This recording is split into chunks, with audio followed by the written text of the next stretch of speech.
I mean, looking at last year's, it was also like a super hype event, and coming into this year's, I feel like it's gonna be just as exciting. Like, in-house teams, it's like fun to see how every team plays. It's not really, it doesn't have that competitive atmosphere, so there's a lot more room for exciting things to happen, unorthodox compositions.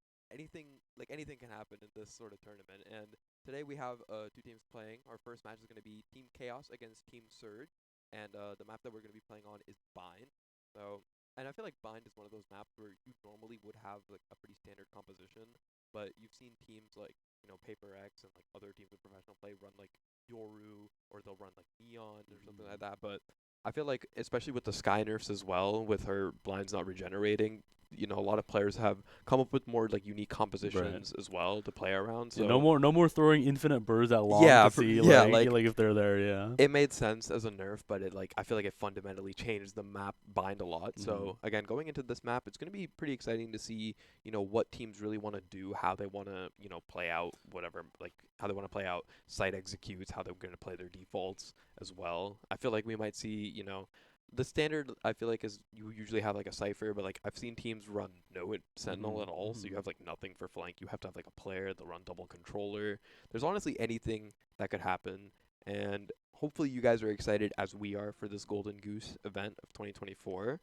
Last year's was very exciting as well. I feel Mm-hmm. like this year's we got same sort of energy. I think we were casting last time for Golden Goose Valorant as well together. I think so. Yeah, I think Dynamic so. duo. Yeah, dynamic duo back at it again, and like you mentioned, sometimes it's very exciting to see, like VCT teams, see the pro teams, our college teams, right, play it out, play, sophisticated strategies, clean executes, like, who can execute better on these, like predetermined plays. But Mhm. sometimes it's more exciting to see other teams mix it up, bringing in with their fresh strategies, fresh faces. Sometimes you got to see that banter, you got to see that excitement, and that's always exciting. VCT's happening nowadays, and, like if you want to see, the peak like cleanest plays, you go and Mhm. watch that. But if you want to see, some dirty fighting, some crazy strategies, come here and we watch Yeah, that's what that. I'm Yeah. saying. I mean, like, why would you watch VCT when you can watch 2024 Golden Goose Valorant? Exactly, I mean, exactly. it's really no competition, is it? Right. So VCT tier 2 tournament, Mhm. like not That's like the medium leagues, the yeah. small This leagues. is the big This is a leagues. big This is the league. big We're the leagues. big boys In-house league. Valorant Yes, teams. sir. Like, come on. Like, this is where things get exciting. And as you mentioned, the first map here is going to be Bind. We're going to have Chaos on the defense side and Surge on the attack side. And already I'm seeing, Yoru and Gecko. These are two, like, I feel like they are good characters, but they have to be played in and placed in the right hand.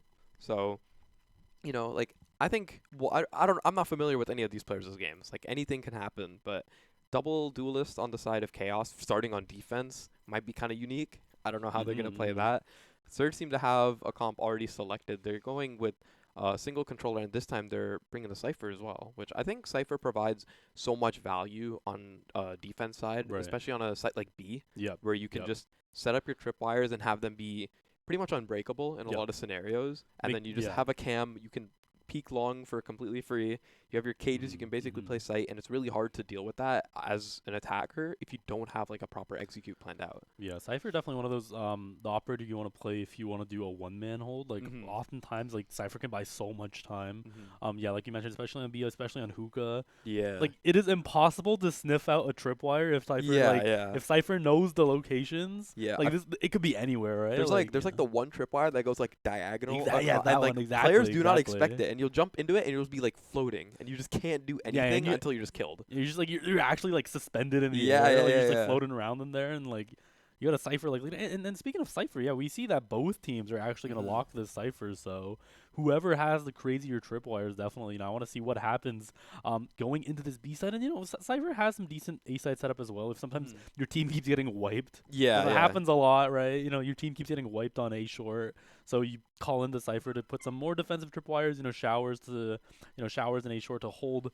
They'll give a little bit extra power, so nothing too inflexible here. But one thing I also want to mention is you talked about this, but the Yoru Yeah. on Woofle, not a weird thing to see on Bind, but definitely still exciting. Yeah, it's I feel like it has so much value if you have like the right blinds and Hmm. TP set up. Like literally the other day I faced a Yoru on bind, and I had not a fun time. Like, we won, Yeah, but yeah. No. there's like that specific blind in TP in showers. I don't know if you've ever seen it. It's like you cannot dodge the blind, and then they'll TP on you, and you're dead. You literally cannot counter that. And if plays like that are coming out of Woeful, it's gonna be hard for Chaos for Surge to hold against that. But they're going to be on the attack side starting off. And one thing I'd like to point out is that Chaos have opted for an Omen on single controller as opposed to a Brimstone. I feel like Brimstone is pretty much the standard when it comes to a solo controller on Bind. But, you know, it's exciting to see Omen brought out here as a single controller, because that could, you know, it could be like a game changer if they're able to play it right. But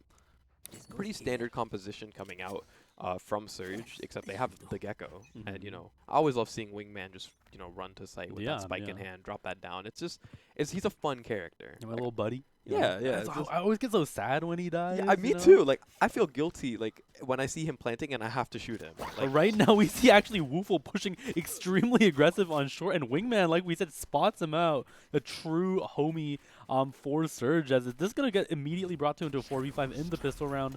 That aggressive play not working as well as Woeful hoped.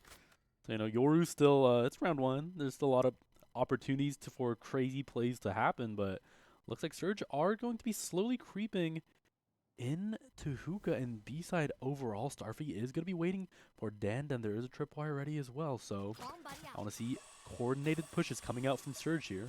Yeah, and the patience there from Surge as the players from Chaos actually rotated off of B. Now, there's only 2 players left on the B site, but again, they do have that Cypher utility. The tripwire Hookah is taken down, and now Starfy's all alone in Hookah. 3 players on the side of Chaos. He takes the peek, gets the first, tries to get out with some HP, but he doesn't.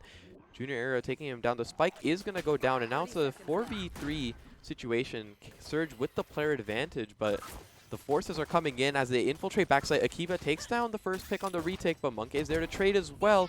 Capri found out, and it's all up to Monkey now in a 1v2 situation. He does have the utility to stop the defuse from going through.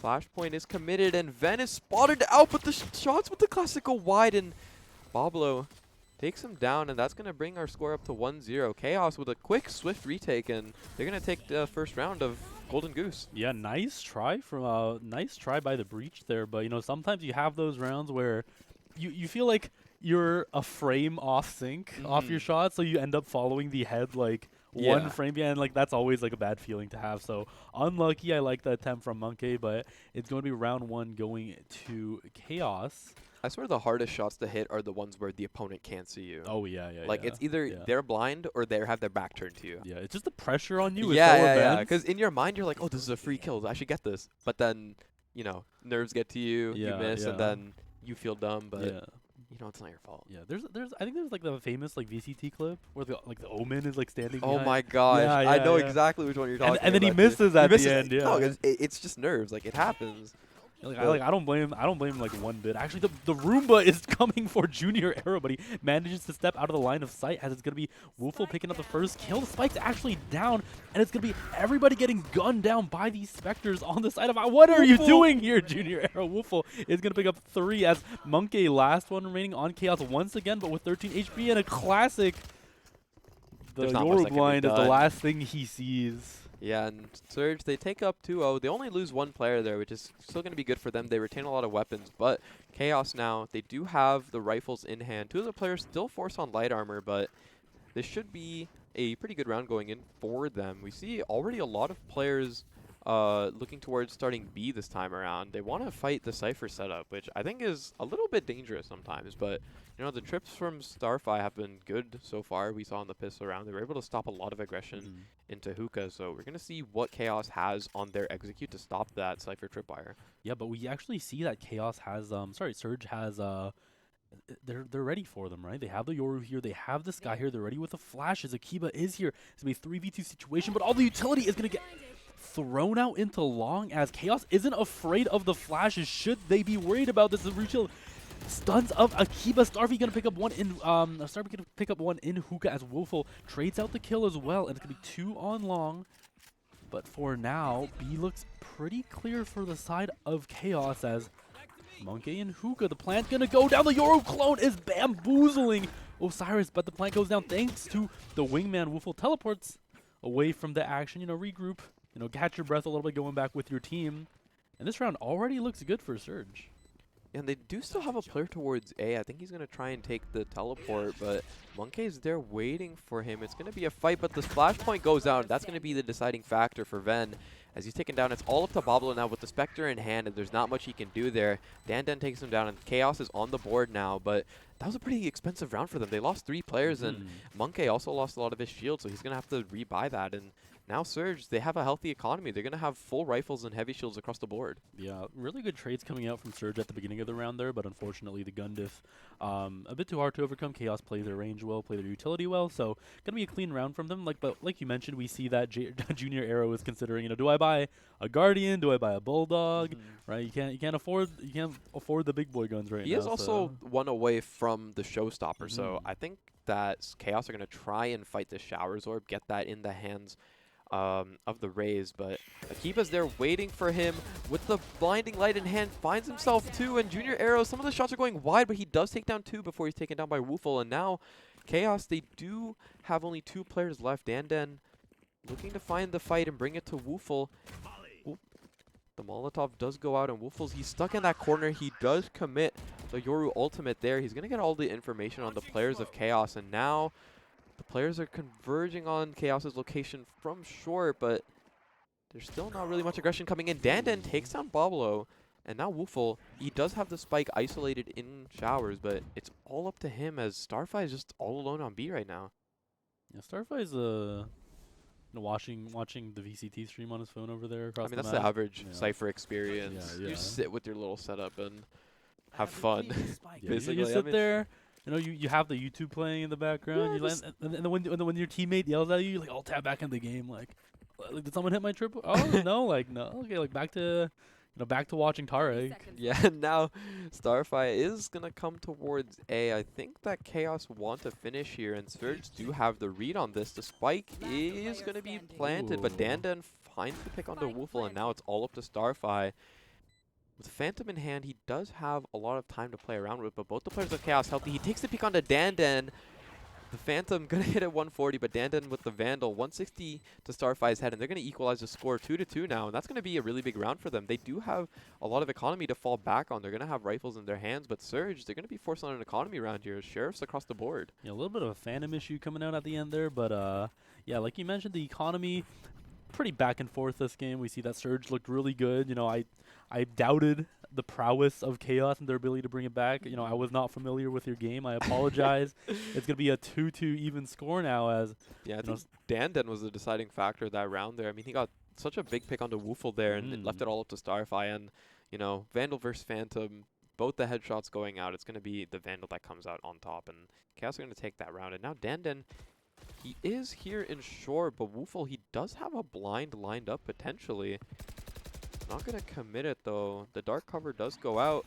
Blind actually going to land on a Dan, but he jumps down to safety. Woofle does take a little bit of damage as well. And now a lot of the players of Surge are actually converged onto the site. The showstopper comes out. It is going to find 2 players as Boblo and Ven are both taken down. The Vandal shot's going to go a little bit wide, but eventually does take down Akiba. Woofle is there for the trade. Gets himself 2 before he's inevitably taken down. And now, once again, it's all up to Starfy. But with 3 players of Chaos still standing, it looks kind of impossible with just a Sheriff. But he has a riot gun buddy on it, so... Oh, he does have that riot gun buddy, and, that fist bump could be giving him powers. The headshot actually connects to the wall and does take down Capri, but Dan, once again, with the final pick onto the round, Chaos, they take the lead now, starting 3-2. Yeah, not a bad round for Surge at all, by any means. They picked up a lot of kills. It looked like pretty dire at the beginning with the Showstopper and that Vandal Spray getting the 3K for Junior Arrow, but Woofle do manage to bring it back. And speaking of Woofle, this guy has been the standout player for Surge. He's been fragging out every round. Yeah, he's those 2 picks with the Sheriff were pretty big. I mean, he was in such a dire situation when he got swung into backside. He was able to take down Ven, but the second kill did not seem possible, but he was able to get it. So, when it comes to Surge's game, I think that on attack he's going to be a pretty pivotal player because he has that aggression primed and ready in a lot of situations. And going into this round, we do have Thrash coming out. He's going to spot the tripwire, and now Boblo's going to be forced to push backwards. The Thrash is going to spot him, and he is actually detained, but now the entire site goes for Chaos. Junior Arrow trying to find the pick here. The paranoia comes out. He's fully blinded. Takes a little bit of damage, but Bablo's going to try and be careful here. Junior Arrow knows this. Goes for the paint shells. Junior Arrow looking for the pick. He finds the first kill onto Bablo, and now Woofle, he's low, but the players of Chaos are already backed up. They're calling for Junior Arrow to come back, and now it's a 5v4 retake situation for Surge.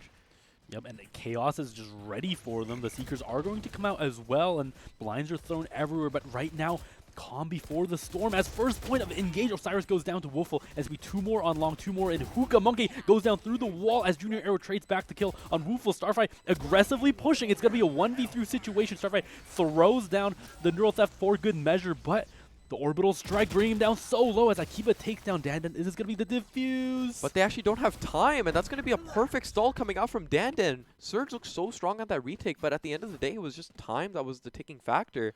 And Dandan, he saves that ultimate waiting for the tap, and he's able to buy himself enough time. And that's going to be a big round from Chaos. They do have economy to fall back on, but Surge, they don't really have a lot of money. They do retain 2 Phantoms, but I don't think it's going to be enough. They do have some Sheriffs across the board as well and the Showstopper to play with. And they might try and make a play short here, but I don't know if Chaos are prepared for it or not. Yeah, again, the reason why you pick Brim on this map, right? Once you get the plant down, it's so good to play post plants with their mollies, with your ults.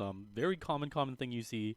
And they're executed beautifully. You back out, you don't give them the gunfights until the very last moment, and then at that point it's too late. So great play from Dandan, definitely been the player to look out for in Chaos. But speaking of Chaos, Junior Arrow gets the kill down onto Woofle as looks like Chaos are going to look to slowly commit to this A play as Monkey throws the flash out, the Roomba going out of shower. It's going to be everybody flooding out onto A side once again.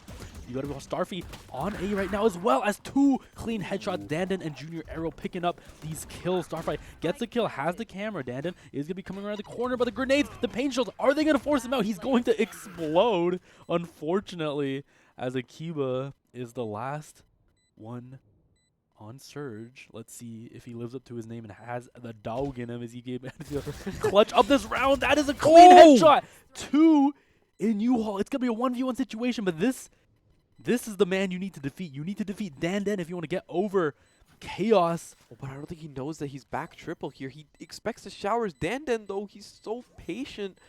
And Akiba just has no idea of his location. Dandan, I mean, he's just been so critical in these clutches. He does take down Akiba, and it was looking good there. I mean, he was able to get those 2 picks in U-Haul, readjust onto Monkey. The shots went wide for him. And Junior Arrow and Dandan, I feel like they've just been thorns in the side of for the side of Surge. I mean, Capri and Osiris, they still haven't been on the board, but their utility has been providing so much for Junior Arrow and Dandan to just activate. And I mean, they've just been tearing through Surge, and there's not much that they can do. I mean, the defense side is a really strong side for Bind, but Surge being down 3 rounds already, it could be really bad for them. But they're trying to bring some momentum back. They have 3 ultimates available and full rifles across the board. There might be a fight coming out of Hookah here as we see Dandan takes the peek, but he's going to back up. Starfy doesn't want to give up a pick right now, so he's going to back up. Some damage traded out, I think, but I think all the players are still looking quite healthy. Yep, and we see this pattern in a lot of these rounds. A little bit of a poking and prodding going around everywhere, and then we see Chaos execute. I think they've been pretty good about the executes, but oh my god, Akiba is that aftershock is cooked be by the deadly. aftershock. Yeah, I don't think he knew that Monkey threw that his way, and by the time he realized it was too late, he couldn't really go anywhere. But Bablo, he's waiting patiently here, actually does find the first onto Osiris, but the flashpoint's going to come out. Shots are going to go a bit too wide as Capri does take him down. Ben and Woofle are both here close. Woofle actually isn't blinded and takes down Monkey. Dandan with the refrag onto Ven. The spray is going to go out, but Junior Arrow, he's there to get the pick, and Starfy's location is revealed from that Neural Theft. It's all up to him now once again in a 1v3 situation. And Dandan, he's left on a sliver of health, so this is potentially doable for Starfy. Finds the first, actually, onto Capri. And now the players of Chaos are playing together in U-Haul, but the Phantom Spray could connect onto both of them if the players of Chaos aren't careful. Definitely something that could happen, you know. You could Phantom, that's a weapon made for spraying. We see Junior Arrow checking for this defuse, but I think Junior Arrow knows that Starfy has pushed up. It's going to be Dandan actually taking that kill from the flank, so good attempt by Starfy, but I think, so much deja vu going on here. I think I've seen Starfy run through Yeah, like it's CT, Starfy and then Dan going getting the last pick on the round, like every time. Exactly. Starfy sitting on B, his And team dies on A, and then he runs walks through CT over, yeah. up to heaven. I think I've seen this.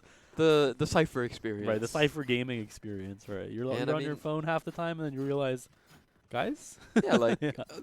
what's happening? I mean, why is everyone dead? I mean, Junior Arrow has just been so strong on these site takes. He's able to get in, get the important picks, and then Dan has been the deciding factor in a lot of these clutch rounds. And once again, Surge looked to make a play towards Hookah, but this time they're getting a lot more aggressive. Akiba throws that flash deep, but it's Dan actually who does take him down. And I don't know if he spotted all the players, but he does know that there's a lot of players towards B, and you can see that already Surge is sending a lot of their munitions towards the B site, leaving Boblo all alone on A. Yeah, and you got to be especially careful here because Junior Arrow has the showstopper back, right? And going onto this B site, especially with no Cypher setup, it's going to be really hard, if you're just playing safe backside to defend from that. But Dan is brought down to 5 HP. Like, they want to follow up on this. They know someone is dinked here. The paint shells are going to come out. The Yoru clone is shot up. Junior Arrow also brought to 14. Everybody on Chaos is solo, but they have not lost a member yet. That Aftershock is not going to connect this time. But speaking of the showstopper, Rocket Fuse is charged. Then going down, absolutely exploded by the Raze counterpart. The Boombot is going to try and spot out Starfy. Spots out the members of Surge as Boblo with the Stinger trying to play the close angle on the elbow. And it's Dan with the 5 HP. So if he manages to sneeze on him, it's going to be a kill. And yes, but Dan has transferred the curse of 5 HP. Yeah, onto Boblo, and now there's still 4 players of Chaos up and ready. Junior Arrow takes the first, and Starfy is able to find the second, trade him out, but picks up the Vandal. There's not much time left as Osiris goes for the swing through the smoke and takes him down. Chaos, they're getting themselves a really healthy lead on this attack, bringing the score to 7-2. Yeah, and the holds on Surge have really not been the worst, but I think Chaos are just too clean with it sometimes in these gunfights and these executes. Yeah, I mean, like, there was some damage coming out from Surge, and, they did have the worst guns there. If they had, better guns, they might have been able to make something happen, but, the site takes from Chaos, these executes have been so strong. They don't really have, like, lineups or anything, but they just have the utility to support Junior Arrow on the entry, and it's been working so well. I mean, 18 and 8, that's nothing to scoff at. That is impressive coming out from Junior Arrow here, and this time around, they do have the Thrash available. They're going to commit it towards a short. Find the tripwire. It is taken down as well. Osiris might not connect with his ultimate, but the Rolling Thunder is coming in, and now the players on A are stunned. Starfy going to try and make something happen, but Wolfle's actually going to be there to take down Junior Arrow. And Ven with a big showstopper getting 2 on the round. And now there's only 2 players left of Chaos. They're going to have to rotate. And Osiris, he has to teleport, but he's all alone now as Monkey is just completely isolated. But Wolfle's actually going to follow him and take him down. Now it's all up to Monkey. He does have the flashpoint, but now he has no utility to work with. The swing comes in from Akiba as he does take him down. It's going to be a flawless round from Surge, and they really needed that to stop that momentum from Chaos. Yeah, and Chaos did actually commit a lot of ultimates to that push as well, so definitely that's a round you want as Surge. They only use 1, but, that was a surgical result. That was very tactical. Surgical? Right? Surgical, yeah. I see what you did there. Call that a Venn diagram. Because wow. Yeah, because that was absolutely mathematical play by the Razor to get the 2 kills on short. That actually just stops Chaos's momentum. They're forced to teleport, but Wolfle, chases after him, gets the, make sure. Oh, this cage. No. Oh no, Starfy's just giving up on the cage, unfortunately. I mean, it's a small sliver. It's hard to land that. Yeah, we gotta give our Cypher players a little bit of break. And Junior Arrow actually finds Boblo on top truck. He's gonna satchel onto the boxes here in Cubby, but he does drop down. And Woofle, he's gotten so much information. He knows that there's no players towards B. The plant's gonna go out from Wingman. The paint shells, they might connect, do a little bit of damage as Ven with the Roomba and the dog, they're gonna clear out Yuha Monkey. Although he's completely stunned out, left down to just a sliver of HP. Ven is taken down as Akiba goes down as well. Osiris to take him down, and Starfy now once again left all alone. And I feel like Starfy versus Dandan has been the majority of these end rounds, as Dandan, he does have the first peak. Osiris has a sliver of HP to work with. The Dizzy goes out, lands on to Starfy, and Osiris takes him down. 8-3 now for Chaos as we go into the last round of this Defender half. Yeah, and they're, Chaos are very, very good at I mean, taking they're looking these. so Yeah, strong they're on these attacks. If they're able to replicate the sort of aggression on defense, I don't know if Chaos is gonna, or if Surge is gonna be able to counter that. I mean, they've been looking strong, but Chaos have just been looking stronger, honestly. You saw Woofle there. He pushed all the way through B with his ultimate, tried to get a sneaky little play on the flank, but Dandan was there to punish it. And, you know, like, it's just been so much punishing from the side of Chaos. They've been able to have the play on Surge, have the read, and they seem to be one step ahead at almost any given moment. Once again, Surge, they try and make something happen here with Hookah. They are going to spot out some of the players, and the players of Surge that are on A, they're going to try and grab some space, and they know that there's not a lot of players. Woofle does get the first onto Monkey, but Junior Arrows dare to trade it out. Surge, they do have two ultimate abilities to play around with as well, the Seekers and From the Shadows available. So they can easily turn this round in their favor, but Dandan, he does have the Orbital Strike as well, so if Spike goes down, things might look bad for Surge. Yeah, and you mentioned that Chaos have such a good read on Surge, and that's so true this whole game. Ven. Speaking of which, though, Ven gets the flank, and it's going to be a 3v3 situation as the trades are clean on both sides. Everybody on Chaos gonna run to A, but first you got to grab that orb, so Junior Arrow has the showstopper back up. Seekers are committed for the side of Surge now, and they're going to be able to locate all the players of Chaos. They know that there's no one towards B, as a Spike does go down towards A. Dandan does take down Boblo, and now two ultimates on the side of Chaos and the player advantage. It's looking really difficult, but Starfy could be the one to make a difference here. He knows that Capri is tucked into default, and he's going to give the calm to Akiba, hopefully. Akiba's going to take the peek. The shots do go a little bit wide, but they actually connect, and Junior Arrow not going to find any success there with the showstopper, but Dandan has so much utility and time to play around with.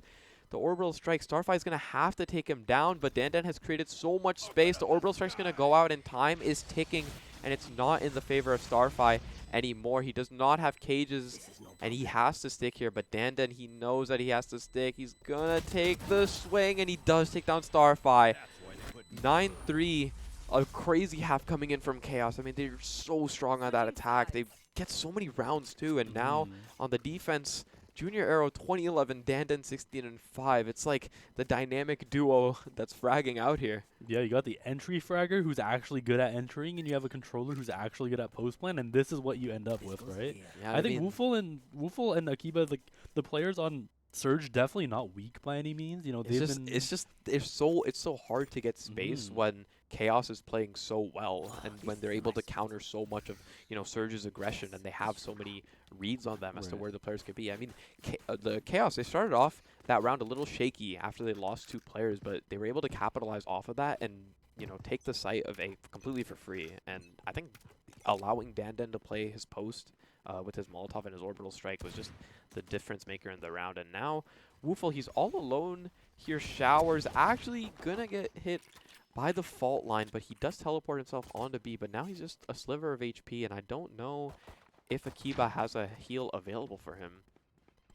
Yeah, Will probably thought he was taking an honorable duel in Shower, and then, you know, they brought a friend, right? Yeah, I mean, you know, Third has been doubling up, or sorry, Chaos has been doubling up really well here. I mean, Monkey's got so much utility to support the utility from Raze, and now Akiba is taken down alone in Hookah. Osiris is going to be brought down to just a sliver of HP, and they look to be committing towards B. The paint shells are going to go out sometime soon, potentially, but actually they might not be too happy to go here. Now, if you look at the positioning from Chaos, they have Junior Arrow on the flank here. Potentially, if he's able to find out a player rotating, that could be the deciding factor, but all of Surge right now is just completely sandwiched between the players of Chaos. This paint shell could change something if Osiris goes down to it. It's just going to be used aggressively on the side as Ven jumps in. Capri going to go down to Starfy as Surge are finally executing. Osiris is solo. Monkey is caught with his utility out, but Ven has to reload his gun. Osiris going down to Boblo as it's going to be 2v2. Once again, Junior Arrow finally manages to sneak up behind the players of Surge, but no kills are going to be happening today as Starfy picks up a third. Is there going to be a fourth? Dandan, 100 HP, 25 armor. This is his round to clutch up. He has the molly out. He mollies off the right side. There's going to be a push onto the left. Boblo actually going to be pushing through the smoke behind him. Does Dandan know about this? The classic. The shot goes out, and it's taking down Boblo, and now it's a 1v1 situation. Starfy is so low, but Dandan has no idea where he could possibly be. Starfy He has to make something happen here. He spots him out, and the headshot goes out. Things were looking a little bit scary there, but Starfy with 4 on the round, 14 HP left, and Surge, they're going to get a much-needed round as they bring the score 4-9. And now they do have the money to play around with. They're going to have Spectres in hand, and Chaos forced on an anti-eco. You know, Starfy saying, you play Cypher for defense? You know, I play it to attack. Yeah, I mean, like, 4 on the round, he was able to get the entry pick onto Capri as well. And, you know, the players of Chaos seem to crumble when, you know, Junior Arrow and Dandan are taken down. You saw Junior Arrow go down, and then the players of Chaos looked a little bit, you know, lost, a little bit confused there. And Surge was able to capitalize off that, get so much value in that post plant, and take all that space into elbow. But now, Dandan, he's alone showers, but Monkey does have the utility to support him, and the players of Surge look to be going towards it. Fault line is going to connect. Dandan's going to get the information. Some shots with the Classic. Not going to be enough, though, as he backs up, gives up all of shower space, and now Ven commits that boom bot. They're going to be able to clear showers and get in, and the players of Chaos, they seem to be a little bit prepared for this. They have 3 players on site, so, you know, this round could be theirs if they play it well. And when we see that Dandan and Monkey are ready with a utility to discourage this kind of play, so they're not looking too sad about it. They're going to be doing a slow rotate towards B, but Chaos holding their positions very patiently. You have 2 on B, you have 2 on A.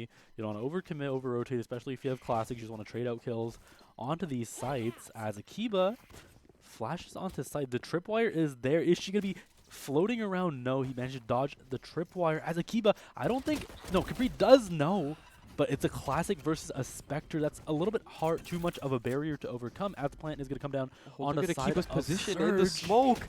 He does take down one onto Junior Arrow. Cyrus going to be getting some shots with the Classic, and Woofle brought down to just a sliver of health, but he is taken down in a flawless round coming out from Surge. They really needed that, and now the momentum suddenly might be shifting into their hands if Chaos aren't able to win this buy round, but they have all these rifles across the board. Some light armor coming out, but it might not be too bad for them. They do have a lot of, you know, armor, a lot of rifles and utility to play around with. They are going to take some damage off of Surge in that round as well. And, you know, Starfy, because of all the kills he's been getting, he already has the neural theft available. Right, exactly. Like, I think this is what I want to see from Surge this round. I want to see them, you know, play very coordinated, make sure they can secure a kind of kill, yeah, and then use neural theft and to get the neural theft out, and then try to press that to an advantage, because this is such a crucial round for both teams. If Surge gets the round here, this is so much momentum for them. On the other side, Chaos could, you know, snatch, you know, the momentum back from the side of Surge if they win this round, and you get the guns, you know, like, make sure they keep their guns. But Capri on the little peripheral vision of Ven there, but no encounter is going to happen Arrow's for position. now. He's all the way up long. He's able to find the first pick actually onto Akiba, and Capri holds down his side as well as he takes down Ven. And now the players of Chaos have made their way to B, but Surge, they're just kind of backing up, kind of playing slow, trying to look for a pick. They're going to try and reclaim long here, but Junior Arrow, he's there, takes a jiggle. A little bit of damage goes out to him. The Roomba going to clear out some information, but the Paranoia is going to force him back. The headshot actually lands onto Capri, and now the players of Surge are just going to hit that teleport, but the players of Chaos are waiting for them on site. It's Monkey and Dandan. Fault line is already primed and ready, and it's just waiting to go out. And Dandan, he's just ready to capitalize off that as he finds the first onto Starfy. Woofle gets the trade, though. Monkey goes down, and now Boblo, he's completely blinded. Osiris gets the pick out. And Woofle, he's all alone. The flank from Junior Arrow is going to be able to take him down. And Chaos are going to get that well-needed round, but they do take a bit of damage. And Surge, you know, they might be happy with that round, but they're going to have to win out this one if they want to win this game. Yeah, Surge make the mistake of trying to take aggressive B control without clearing out long, and that's always...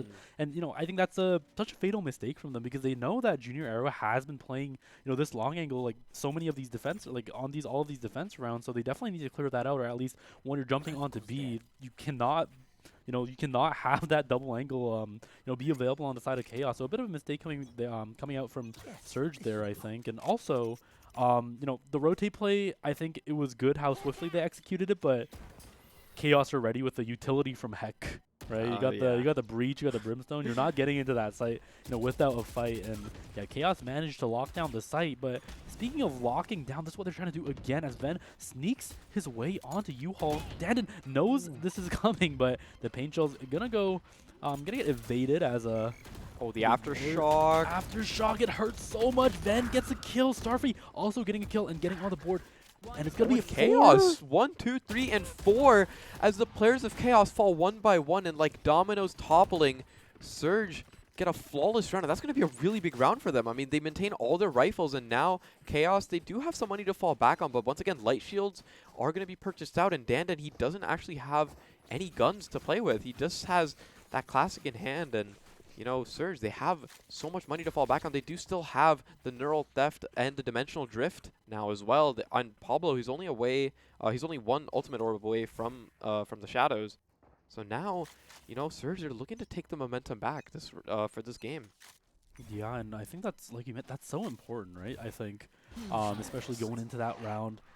Like I think the biggest thing on these attacks is confidence, right? And if you can get a play off like that, you know, that brings so much confidence that you can win these fights as Woofle gets all the information for his team in the Dimensional Drift. The Clone gonna go into CT as well, as everybody on the side of Chaos is forced out onto CC. So that's CT, that's gonna be a free plant. Boblo gonna take this, you know, classic Omen high angle, as Osiris is going to be playing on elbow. The flashes, the utils, they're going to try and at least take some space back here, but Boblo with a clean shot on the Junior Arrow. That's one of the heavy hitters from Chaos going down. Monkey and Dandan, dynamic duo, like we said, trying to push out of CT, gets one with the classic, but Starfy is ready with the Vandal, and now it's a firing squad converging. Dandan trying to get out, but the combat stim not going to get him fast enough as Akiba takes down the last player of Chaos, and now they're looking to close the gap between these two teams.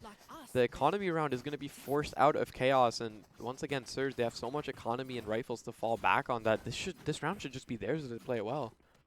Yeah, I mean, I think Surge really needed that surge of confidence. Oh, wow. Right? But You're definitely on fire today with these puns, man. Yeah, I thrive in the chaos. What can I say? Oh wow! Someone get this guy one of those feather pens and a scrumpled up piece of paper. You're about to write a... The fire emojis. Oh, yeah. The fire emojis are coming out of my pen right now. But, you know, Surge definitely get the confidence they need, right? Like, if you take these executes and these attack rounds have been so clean for them, I think, you know, they can play with a mindset of if we get onto site, like, we can win these gunfights, right? Chaos have been shutting them down on the attack, but now it is Surge's turn to, you know, do the counter punch, you know, do the counter offensive. Oh, sorry, that's the wrong game, but Osiris is taken down though through the wall bang from Starfy, and now the Neural Theft is finally committed for Surge. They have the information of all the players of Chaos. Fault line is going to connect with Akiba, but not much that can be done as Woofle takes down Junior Arrow. Again, just the classics in hand. Boblo finds himself one as well, and now it's just all up to Monkey and Dandan, this dynamic duo that's been holding down A. But they're taking down as Starfy and Ven get the last two on the round, and they are closing the gap round by round as we come to 8-10 now. I mean, Bind is a typically defensive-sided map, but both of these teams have just showcased like such a masterclass on their attack. I mean, their site takes have been so strong. I mean, Starfy 20 and 10, you don't usually see, you know, ciphers fragging out, but don't discount Starfy. I mean, 20 and 10 is nothing to scoff at either. And Junior Arrow hasn't been able to find a lot of, you know, momentum on this defense half. But, you know, this time around, Chaos, they have 4 ultimates available. The Neural Theft, Rolling Thunder, the Thrash, and the Showstopper. Those are some really big ultimates. So this round could very much go in the hands of Chaos if Surge is not careful. But Woofle gets one and he's able to get out completely safely. He does take a little bit of damage though, but that's already a pick onto A, and now the players of Chaos, they are towards this B site, but Dandan goes towards A, and now it's a 4v2 on site if Surge decide to bring the fight to them. It's a little bit of a calm before the storm, as Chaos don't want to overcommit any rotates. Ven maybe going to throw the paint shells back here, try to get some damage onto Capri. But we see that there are different plays happening at all angles here. We see that we have the Sky slow flanking on A. We have, you know, so many people looking hookah, looking long, as Ven making the decision to like hold these paint shells out, you know, potentially look for a play here. But the XU is going to come out onto the side of Surge. B is going to be falling. Capri is the one to fall as Starfree picks up like 20-something kills now. Bablo gonna get the plant down. It's gonna be Chaos on the same angle again and again and again, but Akiba actually comes through the teleport and surprises Osiris. Dandan gonna trade a kill again, but this is an all too familiar sight as Monkey with the flashpoint this time. Are they gonna be able to execute onto site? Smoke is gonna force Akiba back, but the Seekers, they know exactly where they are. That's a big headshot, but not going to go down today as Dandan ready, spraying into that smoke. They have the ultimates available. They have the Rolling Thunder. They have the Orbital Strike, but that's not going to be committed as Kia shuts down Monkey. Woofle shuts down Denden. That's going to be 9-10 on the side of Surge, as that's another buy round lost for the side of Chaos.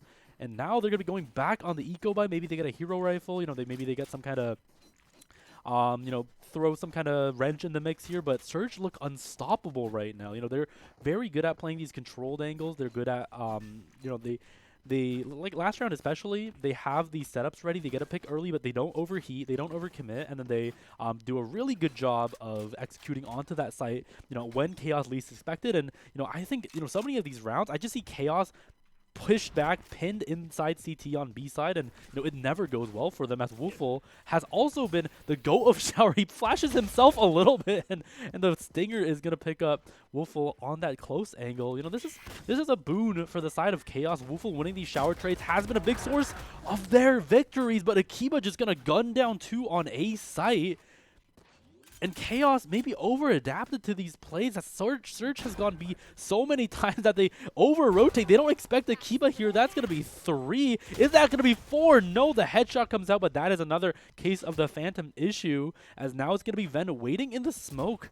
Chaos extremely suspicious of every angle as Ven waiting to see if anything can happen here. Starfy gonna pick up one, Bablo gonna pick up another. It's gonna be 10-10. Surge have made a miraculous, I'm not gonna say it because that's always a curse. The caster curse. Right. Don't say right, anything. Right. They have done something. But it's 10-10 now. Right. And Chaos, they've only been able to get one round, and that is when they had the rifle advantage over Surge. And I mean, since then, after Surge got their first round of rifles on the board, it's just been like a snowball rolling down the hill. And we've seen this so many times when you and I have casted, when the snowball starts and it starts rolling and there's just one team at the bottom and they have to do everything they can to stop it.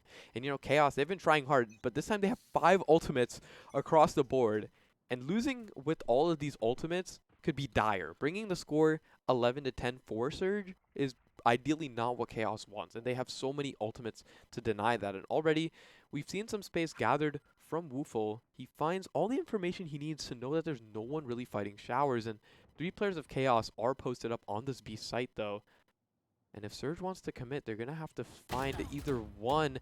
Osiris there to take first contact, some damage traded out, and Junior Arrow actually finds Akiba in short.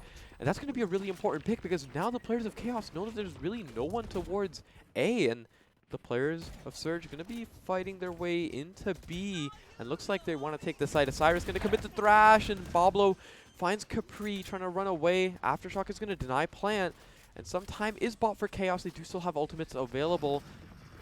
And now Surge, they've decided to call it quits on the B side as they bring a 4-man teleport over to Surge, or sorry, over to the A site from Surge. And now Chaos, they're going to be forced on the retake as the spike does go down. Bablo taking a little bit of damage. Orbital strike as well. It's so difficult for Bablo to plant the spike here. No support can really come out. Showstopper as well. The Molotov. Junior Arrow has cleared out all of U-Haul. They know where everyone on the side of Surge is. Monkey takes down the first, and the shots are going wide. Chaos is ensued, but at the end of the day, Chaos is the one that comes out on top, and that's a really big round for them. They have committed 3 of their ultimates, but the Neural Theft and the Rolling Thunder are still available. And no, they've looked to stop some of the momentum from Surge. They were looking good that round, but Bablo just could not get that spike down. The plant denial was so perfect from Chaos. Yeah, and that's what we talked about. That's what you need from the ultimates, right? If you have to throw all the ultimates to stop a momentum, like, so be it, right? Yeah, I think, me personally, I've lost so many rounds that I was, making rounds on because the enemy team just threw all their ultimate. We lost you just momentum. Can't do anything. Yeah, you just can't. Sometimes you just can't do anything about it, right? You try to plant, and then there's like a laser comes from the sky, and you get off. You come back. There's like a weird creature running towards Shots you. Throughout get off, the wall. come back. There's like literally nothing you can do. A guy with a there. rocket launcher jumps around the corner. Like, sometimes yeah. it's a bit unlucky for Bablo there. But I think Surge, going back to the basics of what works, Woofle giving Little kiss. eve to the to its Monkey, monkey. yeah. The tripwire Oh, gonna the throw tripwire. Akiba, but there's gonna be no punish. Well, not to Akiba at least, as everybody else on the side of Surge is actually gonna go down. Rolling Thunder is gonna be super hostile as Junior Arrow gets a kill. It looks like Aftershock has actually taken down somebody as well. Chaos with the sweep on the side of Surge. Oh my god, they were just wiped from the map with these ultimates. Yeah, and it seems like Surge, they were able to get onto site there, but the hold from Chaos was still so strong. They were able to fight back with utility, and now they have committed all the ultimates that they had on this defender side. And the ultimates are going to be in the hands of Surge again, as they have the Neural Theft from the Shadows and Showstopper available. And, you know, Starfy has been a very pivotal player. He's been able to, you know, play back a little bit, bait his team, but get the important frags that are necessary.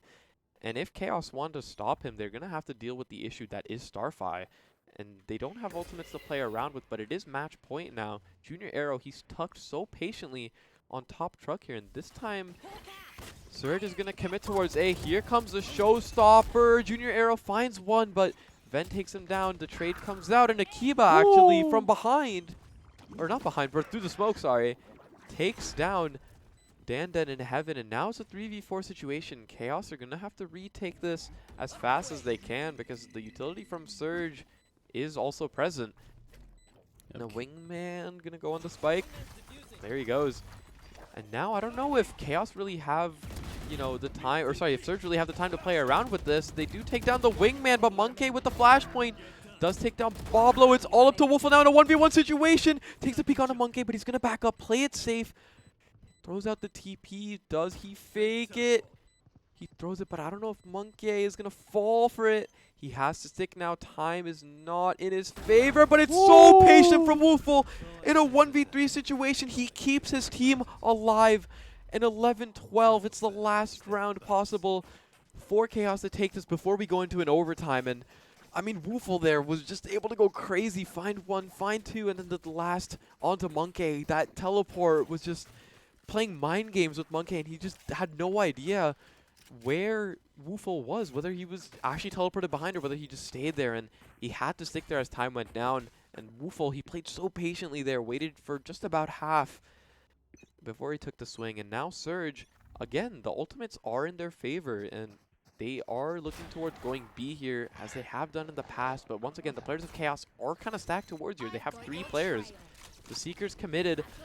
They're going to get a lot of information. They're going to see Osiris rotating towards spawn, but now all of sight is theirs. The tripwire hits Akiba once again, but there's no one there to punish it as Spike goes down.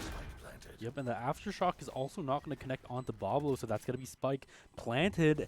And yeah, Woofle last round was absolutely crazy. You can see the confidence drain out of Monkey. They're looking to continue the momentum. Osiris takes back site. Chaos need to take space back as fast as possible. The smokes are down. Osiris is actually going to stick the defuse. The Spike is halved. Oh, but no one is stopping Wingman, but Wingman actually does go down now. Dandan with the operator is able to take down Ven. It's still 3 players of Chaos alive and healthy. And Surge, they have to fight really hard here. Starfire actually stops the defuse, finds himself the second. Dandan taken down, and now it's all up to Monkey in a 2v1 situation, but the double swing comes out, and Chaos, I mean, the round was looking so good for them with the smokes and the Wingman, but Surge, they fight back so hard. And the first game already of Golden Goose is looking exciting as we're in overtime already. Yeah, 12-12 on our first game. Starfy goes absolutely crazy in that hookah position. He's gets so important in these posts. I mean, so much value there comes in from hookah. He's able to take down 3 players. And Surge, you know, they look so strong on that attack half. The 9-3 curse actually might be put into action, you know, as we go into this overtime. And now, you know, Surge, they have been like struggling a little bit on the defense here. So if they're able to get this round, their attack has been looking so strong that they might just be able to close out the game if they get this defense round. Yeah, definitely. You know, in overtime, it's all about, can you overcome, you know, historically what your team has been failing at, right? Like, because if you keep going again and again and again, you know, you lose attack, you win attack, you lose defense, you win attack, lose defense. You know, it's about the team that makes the first mistake. As we see, Chaos are going to go for an aggressive play. And the room bots. The room bots, you know, what if we kissed in the showers? But Ven actually going to be taken down by Junior Arrow. The Raves that comes out on top. And now Boblo, he's patiently waiting in this corner. Going to take some damage from the paint shells, but the Dizzy finds him. He's able to take down one, though. as now it's just only 3 players left of Surge. Woofle taken down as well by Capri. Spike goes down, Akiba fights back, but he's completely lost it. He doesn't know where the player is. Starfy, the last alive, as Dan once again. I mean, I feel like this last round of defense has always been the same. It's Starfy last alive and Dan to get the final kill. Right, I mean, right. history repeats itself, but once again, Chaos, they are up now, and who's going to be the first one to get the 30 bomb here? I don't know if, you know, it's going to be Starfire or Junior Arrow, but they've both been looking so strong. Junior Arrow's only 2 off, but, you know, Starfire's attack has been really strong. He's been kind of a deciding factor in a lot of these rounds, along with, you know, the aggression from Woofle. But Junior Arrow, you know, he's been so strong as well with all the picks that he's getting. You know, 7 assists on Raze. I mean, that's a lot of damage that's been dished out. So this time, Surge, they're going to look towards A. Typically, they've started B, and Woofle's going to be the one to make a distraction there as well. The blind does go out, and again, 3 players of Chaos are just posted up on B.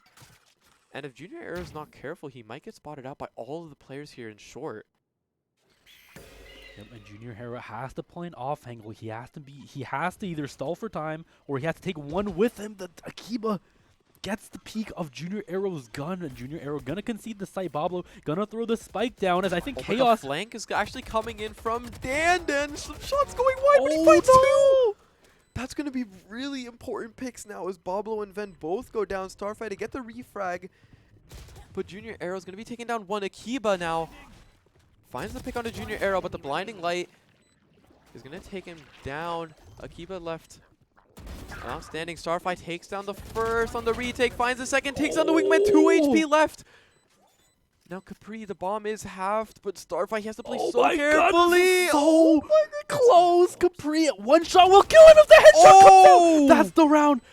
But the box is a little bit too thick for Starfire to penetrate, and that's gonna be victory taken by Chaos. Such a close last round. Starfire managed to almost managed to pull off that miracle once again. I mean, they were looking so strong there on that attack, and you know, I think the deciding factor was just the isolated 1v1s that Chaos was able to take. They were able to find, you know, the pick into U-Haul, and Starfire, he tries to make everything happen there at the end, does get himself 2, and you know, Capri was left only on 30 HP there. It was dire for him to win that fight, and I think the deciding factor was just the fact that Starfire was only left with 2 HP, and you know, that's going to be already a really exciting game coming out, as you know, Chaos, they're going to be the ones to bring the Chaos back in their favor. You know, Sturge, they were looking so strong.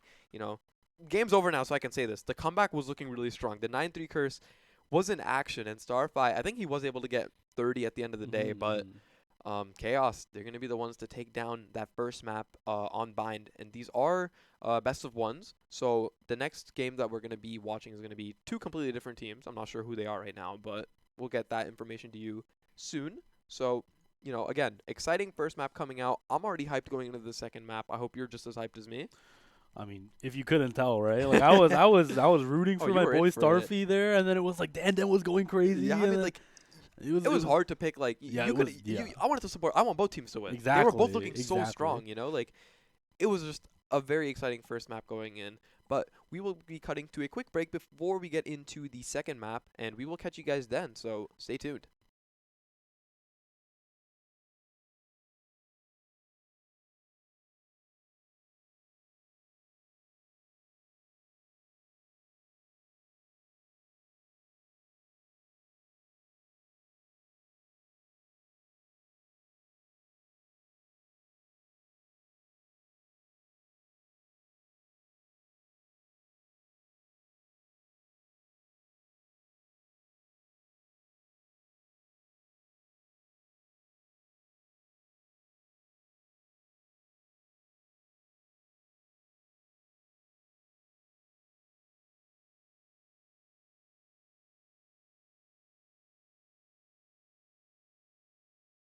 All right.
back. Oh yeah, we're back, and once again we're back on Bind actually as well as we go into our second map of Golden Goose 2024.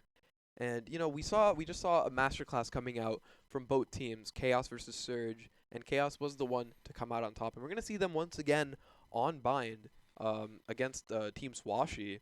And Team Swashy is actually one of our resident Waterloo teams. It is Valorant Black under a different alias, but this time it's it's Team Swashy. It revolves all around him. And once again, as we said, it's on Bind, and Bind is again one of those maps where compositions are just so standardized. And we saw that Surge tried to make a bit of a different sort of play going with the Yoru, but they didn't find too much success early on. But they were quite strong, and already Chaos, Team Swashy, they have their composition locked in as they already opted for the Gecko. And we saw the Gecko last time that was able to get a little bit of value, but at the end of the day, it was Team Chaos that take the map in their hands, and now they are opting for a Cypher this time around. I think this time they're starting attack before they started defense, and they I think they started attack last time too. Yeah, they did start attack last time. They started attack and then they came back. But this time around they have a Cypher, and it's on Monkey instead. I think Capri was playing it last time. Yeah, Capri was on it last time. Monkey was the Breach, I believe. Yes. Yeah. So Chaos decision. So already we see that they're not going to run back the same comp. Maybe this is a little bit of advantage for them though, because they're just coming off hot from an intense game of Bind. So maybe they're warmed up. They don't need to think twice about the plays they're making. So a little bit of an advantage there. But like you said, Team Swashy, this is not a team that has this is not their first time playing together, to say the least, right? Yeah, for sure. To see the amount of coordination to come out from Swashy will be a key point in what will decide this game, as they lock in the Viper and Brimstone, so they do opt for a double smoke composition, and Chaos going to lock in the Reyna actually this time as your duelist. That's exciting. I mean, they're running double duelist on attack, so last time they had I think only single duelist on the Rays, and it was Junior Arrow who got so much value from his entries. And I think that Dan, after his last performance on Brimstone, he feels confident enough to run Reyna. And honestly, it's kind of exciting because I love seeing, Reyna's coming out on a map like Bind, because, you can go for such an aggressive play, and the second you get a kill, you press E, and then you're out of there. And I remember the last time I think I casted a Bind on Reyna, it was when Val Gold was up against another team. And it was Lil D who was playing Reyna, and I mean he just tore through the enemies. I think at the end of the half he was 20-5 or something like that, just destructive. So when you get a Reyna started, it's hard to stop her from continuing. Exactly, yeah. Especially the pistol rounds. Yeah, you give him a kill, it's a monster. It's one kill, 150 HP, and suddenly you have all the confidence in the world. And now Dan he does have a Sheriff. Normally I see a Ghost and then one of the orbs purchased, but the Sheriff is a raw buy. I like that. You get one and then you heal up and you're so solid for the rest of the round. But already Team Chaos is gonna try and go in. Swashy takes on the first as Junior Arrow goes down, finds the second as well. Osiris is Capri is completely blind. P swings out with the Dizzy, takes him down, and now it's all up to Monkey, who might be able to find Swashy potentially, but he's tucked in that corner waiting so patiently. Monkey does actually find him though, as Swashy goes down. Luminal, he's waiting throughout the smoke, and Augie with the 360 as Dan goes down. The Sheriff not able to get value for him as Team Swashy take the first round in their hands. Yeah, and speaking of Team Swashy, Swashy's the one who actually holds down the fort that round with Hookah. Everybody on Chaos tries to push through that Viper wall on long, and that doesn't go too well for them as Swashy is waiting for them. And then, with the utility and the backup from P there, to just, back up when Swashy runs out of ammo, that's a clean setup. They have no reason to try something else other than run the same setup. Conversation. Yeah, you gotta move your mouse up and down. That's the classic that's Valorant dialogue. Move your head up and down. Yeah, move your head up, spin a little bit, maybe crouch. Dan gonna be spotted out by the guiding light now, as Chaos look to go fast towards A. The shorty in the hands of Junior Arrow, but Luminal, he's waiting far back with the Phantom in hand. Kimso finds the pick onto Dan into showers, and now Wingman gonna try to get the plant down, but is taken down by Augie. He has to back up and reload, but they don't know about Luminal, who's already close up. But Capri Classic in hand, and he actually does take down Luminal. If he's able to get the Phantom, this could be a bad situation, but it's actually going to be the Snake Bite from under Capri's feet that takes him down now. Monkey and Osiris, the last one standing for Chaos, but they are able to take back down Kimzo. Oh! The Spectre is going everywhere, but, you know, it's a Spectre. You have so many The bullets in P time. with the Apex Legends gameplay. You know, just completely fully running and gunning. He's so confident that the classics aren't going to be able to beat him. And he's correct. I like that. correct. Yeah, yeah. I mean, the players weren't looking at him. He was able to get that first headshot, and thankfully for that first headshot, he was able to take down the last player, Monkey, there, and gets himself on the board. Also picks up the Phantom. I don't know if he's going to return it to Luminal. He might be greedy and just keep it. On the low here, if I'm being honest, I would keep that too. I would keep that one. Not give it back. Yeah, of course, of course. You know, greed is sometimes a bad thing, but I mean, it pays off. Look, P with the Phantom in hand. He's actually not going to give that back to Luminal. I respect that. Yeah, I respect it too. You know, I'll always say, like, I bought this one. Yeah, You know, yours one, I earned this. I got mine too. Yeah, I earned yeah, this. like, did I see you killing people with this? Like, there's That's a what I'm reason why this saying. is in my hands, you know? But yeah, speaking of hands, Monkey is going to be pushing up here, trying to look for a kill. Luminal gets a headshot with that frenzy. Monkey is brought down very low, but that's not going to be a kill over just yet, as Dan gets a pick onto P. That's Arena, who has that 150 HP right now. Swashy gonna throw down the sneak bite. It's gonna discourage the pushes a little bit, playing inside the tube. Nice kill onto Dan. And Swashy Kimzo gets a ghost out, and Swashy gets another one onto Side is being Osiris. held down too hard. Swashy with the Bulldog finds himself 3 on the round already. And although they do have the rifle disadvantage, now it's all up to Monkey. 5 HP remaining. Actually does find Augie, but the spray through the smoke is going to be the deciding factor. Swashy is looking unstoppable on this B side as he finds the first pick onto Dandan and gets himself 2 more. 7-1 already, and Team Swashy's looking so strong. Yeah, I mean, Swashy looks like he just has the site on lockdown, right? They, Chaos get 2 picks at the beginning of the round. It looks very, very good for them. And then the Viper Wall. This Viper Wall has been doing a lot of work. Ever since that teleport location was changed, I feel like this Viper Wall has just been so important. And once you nail the lineup the first time, you will never forget it ever again. Right. And it just gives you so much room to play around with. I mean, hookah, long, and showers are all walled off. And I feel like no character should be able to do that. No smoke character should ever be able to do that. Right. And we've seen in professional play as well. Viper has been pretty much like a perma pick on every single map. Every single team is running Viper just because of the amount of value it gets. But this round is not going to be the round where Viper gets any value, as Junior Arrow does take down Swashy, picks himself up a Vandal as well, and now Chaos, they're up players, but they're down the weapons. But the Vandal is recovered. And now Team Swashy, they have to play back on this B site. Junior Arrow actually going to take the teleport as the spike is being brought over towards A. Kimzo is able to stun a bunch of players with the Trailblazer. Some shots going to be going through the neural cage, but Kimzo does take him down. P finds the pick onto Dandan as well as Augie takes down the only Vandal on the side of Chaos. Junior Arrow falls, and now it's all up to Capri and Monkey. Lumino with the judge swings out wide, but Kimzo is going to be there to take down Capri and Monkey, and now Swashy, they're still flawless, 4-0 right now. Yeah, I mean, they look really clean. Chaos are winning the picks, but they're kind of winning the battles, but not the war. When it comes to the actual plays that matter, it sees that, Swashy's so good at shutting them down. We saw, right, in round 2 when Chaos go for the shorty play with the Raze. Swashy knows, Team Swashy knows that's going to happen.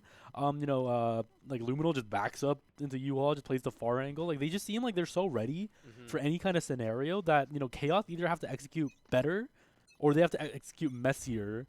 But, with the Viper's pit out, that's looking a little bit more unviable as Luminal getting ready for the swing out. There's so many people waiting for him. No, the grenade bounces back to his own team as it's absolute pandemonium outside of Hookah, as he is going to be the last one remaining. It's a 3v3 situation now. And Chaos, they do have Thrash available if they want to take B, but the players are converged towards there, but P, he's waiting so patiently in Hookah. If Capri does commit the Thrash here and finds him, it could be dangerous, but Kimzo is going to get the information for Team Swashy as the Seekers go out, but I don't think that Capri is expecting P in that corner. The shots from behind are going to take him down. Trailblazer gets a little bit of information, and now Junior Arrow, he's looking to push up, and Dandan backed up, but here comes Thrash as Kimzo takes the peek onto Dandan and actually just absolutely eliminates him.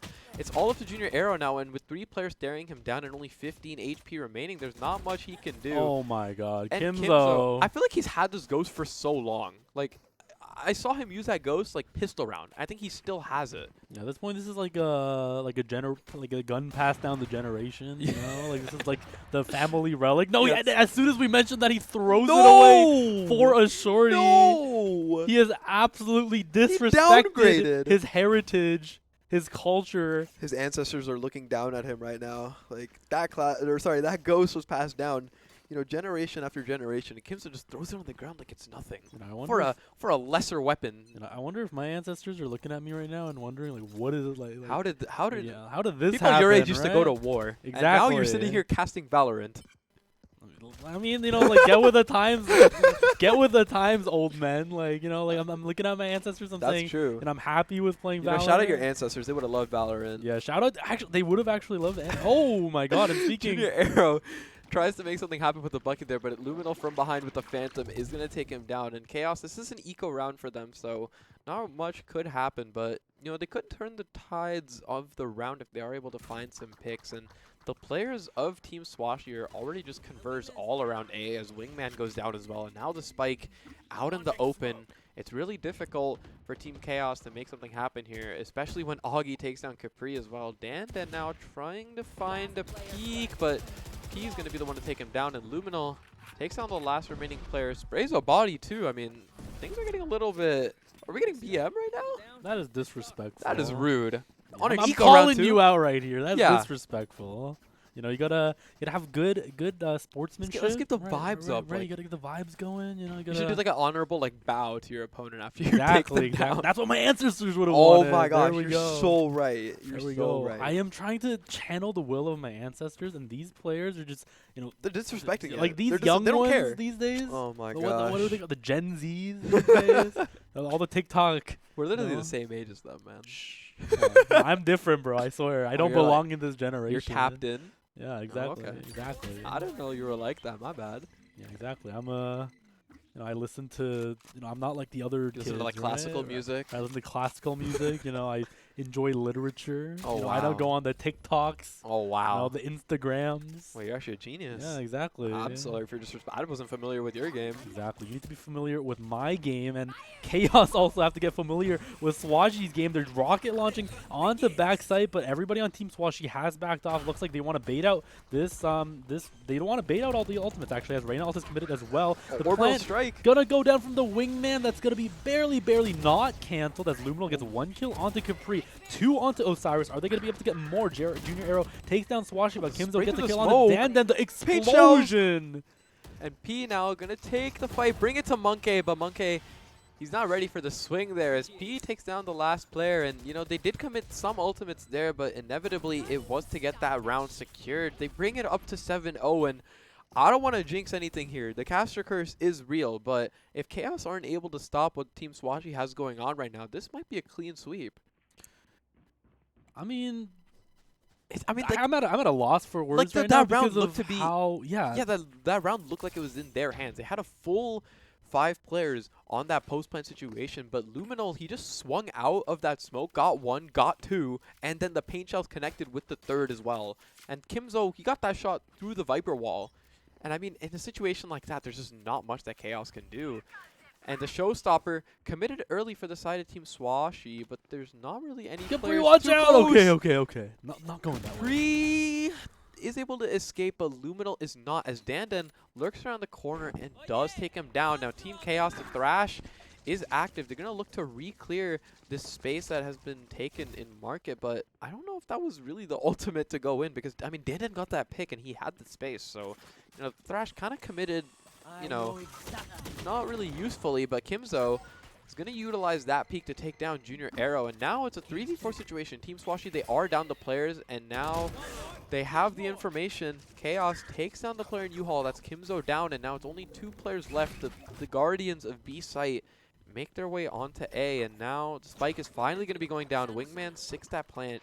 Thrash has been used already, so not much that can happen. P's going to get so much information with that Dizzy. The mosh pit forces out Dandan from that position, and a clean shot to take down Dandan. Still a 2v3 situation, but the players of Chaos, they're patiently waiting. The paranoia held in the hands of Osiris. It is committed, and P is going to tap the defuse. Dizzy goes out as well. The wall bang connects as the second player is taken down. Swashy with the spray down as well, but now they don't really know where Monkey is. He's lurking around the smoke. P has the Sheriff in hand. The first onto Swashy and the second onto P. Chaos. You know, that round was looking kind of scary for a second. You know, P and Swashy, they were the duo. They were able to take down 3, but Monkey, he stops any hopes for Team Swashy there and finally stops the bit of momentum and gets a round on the board for Team Chaos. But again, that was an expensive round for them. They have light shields across the board and an operator actually in the hands of Luminal now. Yeah, they're P and Swashy, you know, meticulously clearing out everything, making sure they clear all their corners. They use all the utility to bait out the plant. Bait out the post plant. But you know, in that, you know, in like sometimes you can't keep track of every variable in those kind of things, and that way it was that was Monkey managing to get the spray down and the sneak around. And getting Chaos on the board, getting their first round in, as Swashy just sends a junior arrow to the Shadow Realm. I mean, like, that peak was so, like, perfect. I mean, he had that angle held so securely, and I guess the junior arrow wasn't expecting that. Monkey gonna take the peak into P, and some damage is gonna be traded out, but the mosh pit is gonna stop the aggression. Shots going out throughout the walls, but not enough damage dealt as the players of Team Swashy still relatively healthy. The operator takes the first peak. The paint shells go out. Little bit of damage, I think, was dealt, but not enough. Chaos, they are still down a player, but a teleport already committed from the shadows as well to clear out most of sight. But Augie, he's tucked relatively patiently in his corner. Osiris, he doesn't know about Augie's positioning. Augie takes a wide peek there, but is able to escape narrowly with his life. 9 HP only, but Kimzo, he's there to punish Monkey. And, you know, 2 players of Team Swashy are really low, but Chaos, they only have 2 players remaining. Augie is going to get the regrowth back up to 100 HP. And now, with only 2 players remaining, there's not much that Team Chaos can do. Capri is Dandan gets taken down as the Goon squad is converging onto onto Capri as Capri managed to take down his Gecko counterpart, but it's not going to be enough. I mean, you know, it's a Gecko diff, but not really, because I mean, if you reverse P's KD, you have Capri's. So, you know, Gecko kind of looks like a P. Okay, that's just mean, man. Yeah, don't say that about him. I mean, like, look at his hair. I like his hair. I think Gecko's hair is nice. It's clean. He looks great. It's clean, but he also looks like a P. I think the name is. He looks like Frank Ocean. Exactly. He looks like Frank Ocean. I mean, I'm not biased, but that's why I love Gecko. Like, low key, he's got that. He's got that vibe, you know, and like. Got good vibes all over. Good vibe. He's like the fun, like, Valorant agent, you know, like. If you think about this objectively, it's literally a war, and Gecko's just there having fun, and I mean, fun is being had as P with the collateral onto Junior Arrow, and Capri takes down 2, and now Snakebite is going to stop the players of Chaos as they are forced back. The Dizzy spots out 1 player. I don't know if it spotted out the second as well, but the players of Team Swashy going to converge onto Monkey's position. Dandan, he has a Vandal in the back here, takes down Swashy. He's going to able to heal himself back up. He might be aware of Augie's positioning here as he takes him down. A clean shot coming in as well. And now positions are almost equalized. It's a 2v3 situation still, and Osiris is getting so much space onto A, and I don't know if Luminal expects it, but he hears it. Watch out, Sniper! No! Osiris is going to be taken down by the sneaky Luminal waiting in U-Haul, and yeah, if you're Swashy, you have no reason to overcommit, right? I mean, like, yeah, he's just waiting patiently. Luminal, he's just chilling in U-Haul, and now it's up to Dandan. Once again, the op still in hand. Finds Dandan at the end of the barrel as he is taken down. Whoa. What is happening? Hey. This is a family-friendly stream. What was that Trailblazer doing? Excuse me? I will not comment. It was a double down, too. Luminal went in. Yeah, I mean, I didn't see anything. My eyes were shut. No, if the commentary said something, it's all because of Ronick. Whoa. Right, now you're throwing me under the bus? I don't know what happened, right? Like what happened 2024? What day is it? What happened March 16th, 2024? St. Patrick's Day. We haven't mentioned that. Happy Day. St. Patrick's Day to everyone who's celebrating. Make sure you're all staying safe. You know, it's a day of big parties and big fun. Yeah. And we're already having our own fun over here. Golden Goose 2024, ladies and gentlemen. Folks out there. 2024. Let's get it. And we're representing St. Patty's by having geckos on both teams. Yep, the Let's green, go. the green. The Viper, The sky. the sky. See, on theme, and I like that because that's St. Patrick's Day pride right there. And you know, it's been working well. I mean, Luminal. Collateral shot. Shish kebabs. The Chaos side, as Augie is going to be so confident taking these fights. He peeks through his. He doesn't care. He stepped into his own Molotov. He doesn't care. I mean, Team Swashy, they have their confidence raised up to like 200 right now. 10-1. It's the last round of the half. If it's an 11-1 half, I'm just gonna say it. Chaos might stand no chance against it. If they do get the pistol, though, things might turn around in their favor.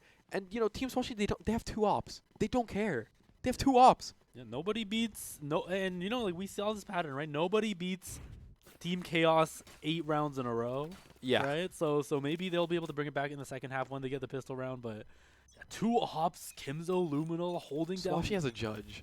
They have 10 rounds up and Swashy has a judge. This is disrespectful. Like, this is like, mean. It's like the Joker, you know. Like, you're laughing, like they're 10 rounds up, like, and he has a judge, and you're laughing. And Luminal so patient with it. The Roomba is gonna be chasing him. Wait, they have 3 guns down. They have an Odin down there as well. It's like a little armory. Luminal's gonna swatch. He's quick swapping. This is dumb. This is dumb. He needs to quick swap. You know, to the ideal gun. Monkey gonna actually gun down Swashy. The judge diff. Taste of his own medicine. Kimzo gonna take down Junior Arrow as everybody on the side of Team Swashy has a little arsenal they can switch to at any moment, right? They have their armory just sitting there. Like this makes me mad, man. Like this is too much money. Tax the rich. This is why. Like, where's my judge, right? Yeah, like where like I want to back up into a corner and have 2 guns just sitting there available for me to take. You know what I mean? Exactly. But actually, you know, the armory might not prove useful as Luminal, he does get dinked through the wall there, but P takes down his Gecko counterpart once again. I feel like it's been a battle of the Geckos and the orbital strike to take down Osiris, but Monkey with the trade. And now it's only 2 players of Chaos left. Luminal, he's on a sliver of health. Gonna peek with the shorty. Dandan might be here to punish it, but the teleport does come out, and P with the judge in hand. The shots from Dandan gonna go a little bit too wide. And okay, what was that? Why are we peeking with a shorty? Oh, the Luminal just jumped through the teleport. He's sitting there with the shorty. He's waiting there with the shorty, and then jumps through the teleport. I don't think he was expecting that. No, I wouldn't either. That's psychopathic. We need to check this man's brain. We need to get a CT scan of this guy's brain. What's happening? It's just judges, shotguns all across the board. But now, Team Swashy, they've taken a very, honestly, I wouldn't even say healthy. This is an unhealthy lead. This is looking dire. I mean, they're up 10 rounds. This is like diabetes-inducing level of lead. Like, this is definitely not good for your health. They're on a sugar. They're on that sugar rush. Junior Arrow, we saw him at how pivotal he was, you know, on the attack side last time. But this time around, he's been getting little to no space, little to no value, and it's gonna be Monkey who's able to get, you know, the trades and frags in, but it's just not enough. I mean, Team Swashy, they're just like this coalition of just demolition that is raining down on Team Chaos. The mosh pit flying through and did it bounce off like a side? That is unique. That is crazy. That is an awesome lineup. And P takes the first contact, takes down Monkey, and the Wingman's going to be bringing that plant down. Now, there's no players in showers either to contest. All of the players of Team Chaos are on this flank, but actually, Junior Arrow is in showers now. He does have a flank potentially available, but all the players of Team Swashy are just tucked towards this U-Haul location. Luminal finds one through that Viper orb, and now Dandan, it's Dandan and 2 others, Capri and who's last? I think it was Junior Arrow left. Capri does take down the first on Team Swashy as Augie goes down. That is some smokes denied. Junior Arrow finds second as well onto Swashy. Dandan, and now the coalition of Team Chaos is up in players. It says Chaos. They have 2 players left as Capri does go down. P the swing with the classic and Luminal to take down the last player. The round was almost in the hands of Chaos, but now Swashy, Team Swashy bring it to match point, 12-1. And I mean, it's just been looking so tough for Team Chaos. They're not able to get the space that they're wanting, and Team Swashi, they're looking unstoppable. Yeah, Team Swashi just looks so comfortable, right? Like, even in that situation where Chaos managed to bring it back a little bit, Team Swashi remained calm. They just play whatever they, like whatever they're comfortable with. They get the guy off the bomb with, with the paint shells. Do a quick peek from both sides. Get a nice crossfire going, just sweep up the round, and that's gonna be, very, like that's not something that you get. Like that's not something that's very obvious, right? Like, it's very hard not to panic sometimes. It's very hard not to coordinate these plays. But Team Swashi, very, very comfortable, so used to playing with each other. As Kimzo just gonna be jumping around corner with a shotgun and a jump. Bucky shot to the head, gonna take a junior arrow. Luminal is sitting in the middle of sight. He doesn't care, as I think he's gonna push more into CT now, as P getting the bomb down. Elbow gonna be sprayed down. Swashi already. Dandan is on the flank, however. Cyrus with the Marshall, Oh, he might be able to find one through the smoke here, but Kimzo, he does not care. He's playing Fortnite out here with that pump shotgun. 200 to the head of Osiris as he's taken down the last player. Capri is not going to be able to make anything happen in the last round of our second map.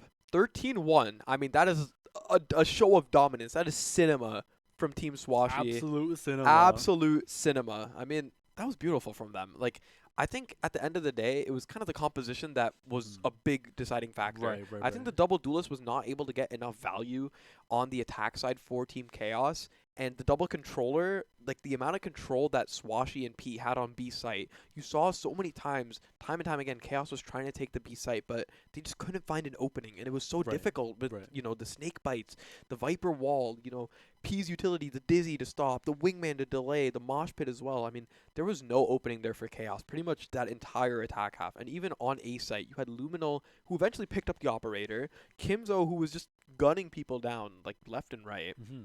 I think that overall, Team Swashi just looked to be a stronger collective force than Team Chaos there. And, Team Chaos, they put on a show the first map, but Team Swashi is going to be the one to give us the show on the second map. And, again, although those were both bind games, they still felt so different. Obviously, because, there's a different composition coming out every single time that we see this map. And, I think we've seen 4 distinct compositions on bind already. Yeah, and we definitely see, on that game, we see the defensive prowess, right, coming out. When defense is played, so meticulously, you can see really the potential of things like Cypher, Viper, that actually can, lock down a site so well. Yeah, it feels more like a Sentinel when you're playing Viper the way that Swashi was playing Viper. Like, he was able to hold down his sites to perfection, pretty much. He had the supporting utility from P. He had the snake bites to delay as well. And there was no opening that Chaos could find. And they didn't even have a lot of rounds to play with on defense, because after losing that pistol round, it was all or nothing. And unfortunately for Team Chaos, it was nothing. So if they're able to, if Team Swashi is able to keep bringing that momentum to the rest of the teams that are present in this bracket, they might be taking this home. Like, they are looking so strong with the performance that every player was putting out. Like, there was no player that didn't hold their weight there. So a strong second map, already super exciting. I mean, it might have been short, but the amount of things that happened in that game were so sweet. Short, sweet, it's strong. Second map of Golden Goose concludes. Team Swashi taking it. So the current victors of map 1 were Team Chaos. Current victors of map 2 were Team Swashi. So now I think we're going to see probably 2 new teams, or we might have a return of Team Surge. So stay tuned for that. We will be back shortly, and we will meet you guys there.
Close your eyes,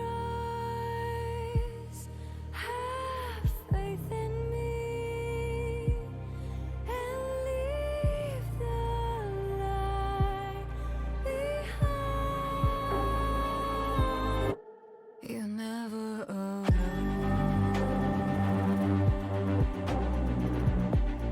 Whenever it's gone, like the shadows stay home.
And we're back once again. Welcome back. Happy St. Patrick's Day, everybody, and happy Golden Goose Day, everyone. As last game we saw, a wash to say. Right now, Wash is playing, but definitely last game was a bit of a wash as Team Team Swashy. Swashy. Oh my god! Swash. Oh my god! my. Exactly, Team you cooked, bro. Swashy. You cooked, bro.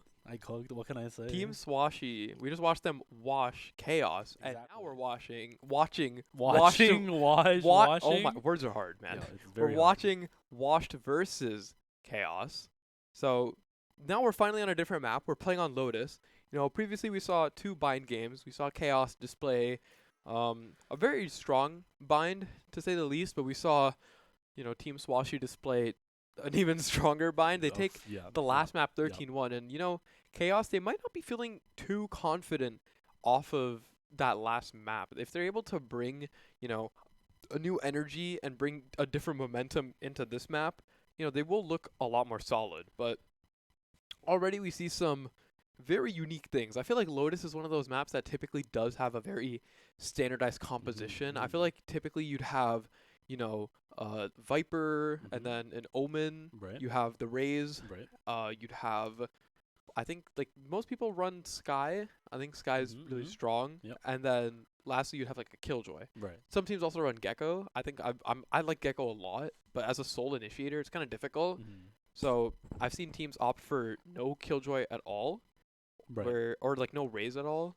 Which, I mean, it depends. Or some teams just run single controller. I think the composition I like the most, that I like to play around with the most, is Breach and Gecko together, which I think are really strong. Raze on the Soul Duelist, Killjoy for support, and then lastly you have Omen on Soul Smokes. I think Omen Soul Smokes is pretty strong still, but Wash, they're going for something a little bit more unique. They're running the Soul Smokes on Harbor, and I feel like that it plays a little bit different than the Omen, because you have the Cove, which gives you a little bit of cover temporarily.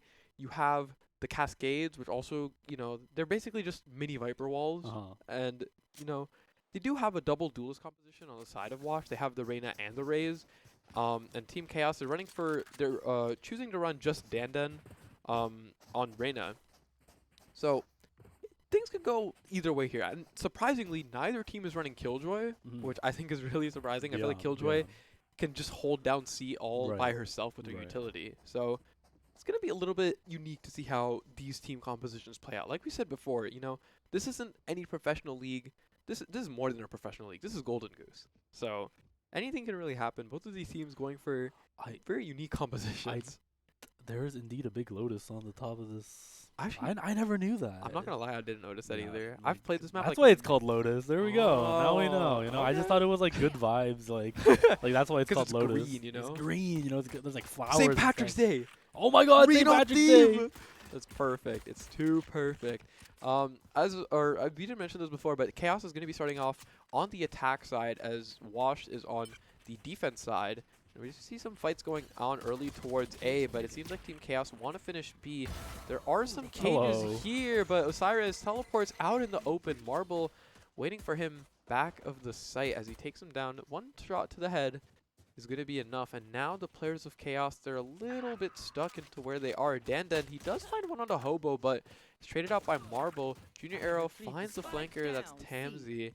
But Amali is there to take down a refrag on the Capri. Simplex! Some shots are going to go wide, unfortunately, and Junior Arrow jumps around hippity-hoppity and takes down A site as his property. And now the spike is coming in. No smokes available for either team. Monkey gonna look to get the spike down as Chaos, they look to play this post plant from the tree side. Yeah, it looks pretty bad for Washed at one point, but then Junior Arrow just Got dodges to. the bullets. I mean, Yeah. in the Matrix there for a second. You've always heard of just click head, but have you ever heard of just dodge bullets? Right? I Like mean, that's what Junior Arrow just pulled off. He just like did like a little spin move. Yeah, just like a little bit of a spin move, and that destroys like Wash's brain, as it's gonna be Marble pushing into sight with Emily. They have to clear out the right corners. Chaos is doubled up here, and Junior Arrow actually was trying to pull out the utility, but I think Marble catches them off guard. As this defuse, it's going to be left on the back foot for a little bit. You know, we can watch the spike. We can watch a nice view here. Yeah, it gives the defuse to Marble, and already off that pistol round alone, Marble is literally 1 point off of his neural theft. It's a big round for him as he takes down 4 enemies on the side of Chaos, and now the weapons are going to be purchased in the hands of Team Washed, and already Chaos, you know, they kind of like took it really slow there. They gave a lot of momentum in favor of Washed. You know, they were able to get like Tamzy, you saw he tried to get the flank in. But I think ultimately the deciding factor of that round was just the fact that Marble was able to get 4. And, you know, even though Junior Arrow did some heroics over towards A, this poor Neural, this poor Cage. You'll get it one day, Marble. Don't worry, don't worry. You fragged out already, so, you know, we give you a pass on that. Cage setup there. Cage lineups are tough. It is tough. They're like weird because they're not like a regular round object. It's just a flat surface. And what's not flat is actually, no, what is flat is the bodies of Team Chaos on the floor as they all drop to the ground. A flawless round for Washed as the players go down one by one to the Spectres. And a flawless round is going to mean that Team Wash retains all of the weapons that they had purchased before, and they have economy to fall back on if they lose this round. But Team Chaos, they do have 2 light shields and the rifles across the board, and Marble already has the neural theft available. Yeah, and that was such an interesting round because, you know, obviously Chaos want to just get some frags out with their eco, and then we see that Hobo just throws the wall, and then it's like they just all funnels like to the end. It's like watching like a hamster maze, right? When you put up the wall, and it's like they're like pathfinding around the wall. They just all pathfind their way into straight death. But speaking of straight death, Dan lays down the law. He says, "You are Dan done," as he pushes down into CT, and it looks like the Chaos is going to be able to take full control of the A site as Hobo looking to make first encounter with Dandan. That's going to be 3 for him. This Reyna is turning into a monster. Does he know that Marble is around the corner of the peaks? The timing is just not there as Dandan swings around the corner. I don't think he has any idea Marble is waiting for him right here. Neural Theft actually going to be committed. Wash wants to at least pick up a few kills here as Paranoia gonna slow down their pace a little bit, but it's all up to Wash to take this site, to push into this site. Tripwires are set up. You gotta be very, very careful. The wingman blinds Marble. It's gonna be 4v1 situation. Monkey does a wide swing, but Emily picks up a kill with the Reyna. That's not gonna be enough as Chaos picks up their round, gets onto the board, and yeah, Dandan, you know, getting those 2 kills right off the bat really secured that round for them. The blind was perfect, and alongside that fault line, the players of Wash were kind of just sitting ducks for him. He takes down the first 2. And, you know, Chaos, I think they're still looking quite happy after that round. They were able to get, I think, 2 picks off of that. And also, at the very end there, Emily was got the headshot onto Junior Arrow. So that's going to be armor that needs to be bought as well. And now Chaos, they do have the guns, but the economy is not weak for the side of Wash. They have full rifles and full armor across the board. And once again, it looks like Team Chaos want to bring the fight towards A. The fault line and Reyna blind combo comes out, but this time the players of Wash are prepared for it, and they're backed up into sight already. Yep, and it looks like it's going to be a pretty standard commit to A on the side of Chaos. We see that Wash going for a Cypher long flame, but they're going in for tree. They want this site no matter what. Empress is popped by Dandan as well. Simplex is on the other side of this wall. He's completely blind. He blindly sprays everywhere. You know, that outcome of that duel we'll find out later as Dandan pushes into B with the spike. Hobo is going to go down. So much just happened, but at the end of it all, Wash, they're still up a player. Marble now on this flank. I think Monkey is aware, takes the peek. It's a little wide, but does find the kill. Now Emily, with the Empress active, finds a third on the round. It's a Reyna v Reyna situation. Both Empresses online. He spots out Dandan. Some shots taken, but the Reyna duel is going to go in favor of Dandan. Picks himself up 3 on the round and equalizes the score. It's 2-2, and that's a big round for Team Chaos. They have some economy to fall back on, but Wash, they're looking a little less healthy in terms of economy after losing that round. And, you know, Emily does go really big there, but it's not enough. Dandan takes him down. And right now, it's just a battle of these Reynas. I mean, both topping the leaderboards, both doing absolutely miraculous things for their team, but you know, it's score still even. The game is still really early, but this round should be in favor of Chaos. They have all the rifles to their advantage. That was a battle of actually Empress v Empress. And as you know, typically there can only be one Empress, and Dan saying, like, This is my yeah, show. this is my show, right? Yeah. And Emily trying to Oh, dispute wait. that. You're waiting here with the Sheriff. One is he gonna be able to find another? No, he's traded back, but that's huge. They got the info, they have the kill. If Now, there was 2 gotten there, that could have been yeah, that could have been game a shifting changing tide. right That could have there, been a yeah. shifting tide for the game. I mean, things are looking rough now for Chaos. They do lose that player, which could have been all the difference they needed as the players of Chaos flood their way into C. Wingman's going to be going for the plant. The guiding light comes out, does connect onto Osiris. No! The Wingman plant not stopped. Oh, the stinger. How unreliable you are sometimes. The bullets do go wide, but Simplex actually does find one through the harbor wall, finds a second as well into Capri. And the retake actually goes in the favor of Wash. They did not have the guns to work with there, but they still managed to make the round in their favor. Chaos, they looked a little bit too isolated from one another. And Wash, they were able to take advantage of that, get that economy round in their hands. And I Yep. think it all started with that first pick that was given to the side of Washed by Emily, who just pushed out a B completely for free and took down Junior Arrow. I mean, that's a lot of utility that's taken down with just one shot. So Right. now, Wash, they take this advantage back into their hands and they bring the score 3-2. And there, yeah, Chaos take the side. They manage to get the plant down. You know, the Wingman dodges all of the stinger bullets, but at the end of the day, I think they didn't really have that much of a plan post plant, and they ended up getting stuck. I think they got like a little bit tunnel vision on Yeah, the fact yeah. that Wash was on an eco, and they didn't really count for the fact that they could still win the round. But you know, Wash, they play really well. They're able to take back that site, and now we might get some contact here. Hobo, the shot a little bit to the left of Dan, or sorry, the shot a little bit to the left of Dan as he punishes.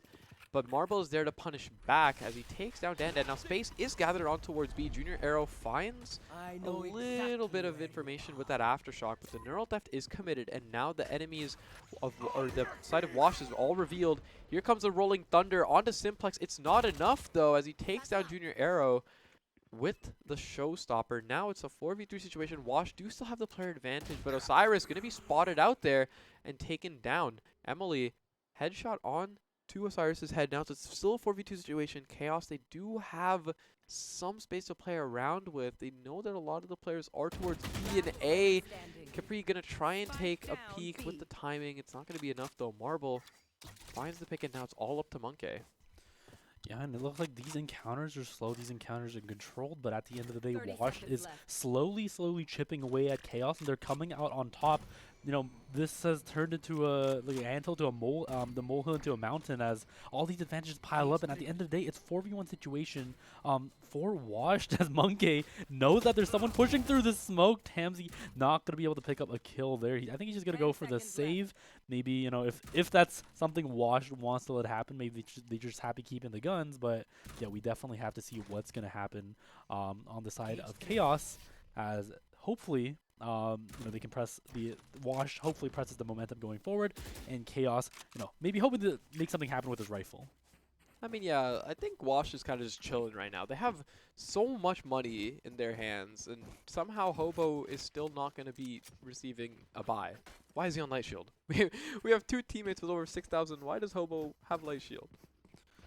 Some miscommunication Yeah, going on. little- I Oh wait, mean- I think. Okay, there we go. There we go. There There we we go. go. There we go. You doubted him. You doubted him. I didn't My doubt bad. him at That's all. on, that's on me. That's on me. Yeah. And you know, like they, and then, you know, with Chaos having the hero rifle, we have to see a little bit of a switch up coming from the plays here. They have opted for slow takes onto A, slow takes onto C, and that has really, you know, historically not worked out for them. And especially now when they're going towards C, we see the Cypher setup of Doom actually, and they're gonna have to run this gauntlet if they want to make any progress. Hamzy also here with the utility, the Dog is gonna run at Chaos. As a lot of info for the side of Washed, as we see some rotates coming out. The door is going to be open. Hobo looking to take this long angle as well. Chaos, you know, running around this you know, fun sandhill for now, but you got to do something soon. Yeah, I mean, both teams really don't want to give up any information or any peeks right now, but actually Dandan might bring the fight to Wash, get some shots onto Tamsi. Spycam is going to reveal Kepri's position, but you know, Chaos, they're just kind of chilling outside of C right now, not really doing much. And I mean, they just have C held down to a T with the Cypher trips and the utility from Tamsi as well. And now Chaos might be looking to take it towards B. No, they look to be finishing towards A. And now it's only Simplex on A. So if they're able to get in fast and not be punished through the breakable door, 30 they seconds should be able to get onto site comfortably and get that spike down at least. Yep, and the water wall goes up, but it's a little bit too late. They just look each other in the eyes and say, okay, next time. We'll save this for next time. As Monkey with the hero rifle gonna take down Hobo. Capri swings the corner, but that's a classic you have. That's not a real gun, as Simplex guns him down. As everybody unwashed, going for a little bit of revitalize. They're going to, try to get their utility in order, and they're gonna push the site now. Execute art is being made. Emily takes out Dandan, but J Arrow trades back with the Sheriff. The defuse, however, is going down. Marble is still sticking it. Simplex runs and guns as Monkey is on this flank with 1-2 and not 3. Simplex gonna pick up a 3K of his own, and that's gonna be 5-2 going to Washed. The lineup was almost there. I saw there's a universe where Simplex runs straight into the bullets and gets headshotted himself, but he does take down its Monkey, and he does get himself enough money to buy up another rifle, and now there are a few ultimates available on the board. So things could go in favor of Chaos. They've been kind of struggling on this attack. There's not really much they can do towards C because, I mean, the setup from Marble is just airtight. Like, there's just not much that can be pushed into. But already, Chaos, on their tried and true A play, goes for the fault line alongside the Reyna blind. They're going to look to take towards Tree, and here comes Thrash. Looking to clear out sight. It might find Simplex. I think he's actually tagged by that. And wait, J Arrow, you gotta shoot him! You gotta shoot him! That's an enemy. Okay, J Arrow collects his marbles and gets manages to take down Simplex. That was almost really bad, but Harbor ult is channeled. Tamsi gonna peek the corner. Monkey throws up the cage, but unfortunately that is not bulletproof. Everybody on the side of Wash falling onto site. Chaos gonna go down to 2. The hunt truly begins as the Empress is popped dead and wants the kill, but is traded away. Oh no, Tamsi! Oh, the teabag. Wait, we're getting disrespectful here. I mean, 2 teams in a row? Like, what's happening? Like I said, these Gen Z players, you get all the they don't have they don't know respect. Yeah, enough. No, I think I ranted enough about this, so we can move on, man. That's gonna be a 6-2 already for Washed, and yeah, looking really, really good on these retakes. I think Chaos has managed to land a thresh onto Simplex, gets the kill off, has a good advantage. But these retakes have been really, really strong. And yeah, and we were questioning the Harbor a little bit, but we definitely see the value coming out. Yeah, the walls, the ulti there, it's all been working pretty well. So I think if you're Watch, you're very happy, about this result not running standard. And yeah, and I think Wash has just been looking clean, no pun intended. Their ability to hold down these sites has just been so pivotal because it seems like Chaos have no opening, and even when they do get an opening, Wash is just so prepared with the retake. And this might be actually a misplay from Marble, but he is able to take down one before he goes down as well. But now C is looking completely open. Hobo might be spotted out by this Dizzy. Does have to shoot it out, and now the Seekers are committed as well from Tamsi. Gonna get some information. Dandan does take down one though, but Emily takes down Junior Arrow. A clean shot from Hobo to take down Osiris as well. Tries to find the second. Dandan does get away with his life. Capri now all alone on site, finds nothing, but Dandan 3 on the round, 9 HP remaining. He does not have a heal available either. He's going to have to make this happen with just 9 HP and the Vandal in his hands. But the Spike is all alone, isolated on A side, or C side, sorry. I mean, this is classic. You hold the crossfire in a 1v2, and especially if you have 9 HP, that's not going to be possible. It's not like he can use any abilities to escape either. And Simplex is waiting, ready for Dandan as he, throws a little knife into the body again. Yeah, right? I mean, There's a little bit of disrespect again. I think coming out from Wash. Right? I'm gonna give them the benefit of the doubt and just say that was like a post-round knife swing sort of situation. Like okay. When you got like a nice knife skin, it's like I think I was That's a big true. I was a That's big true. sufferer with this problem. Like the first time I bought a knife skin, I just kept pulling it out and it like caused me to die so many times. Yeah. I'd be mid-round, I just have my knife out.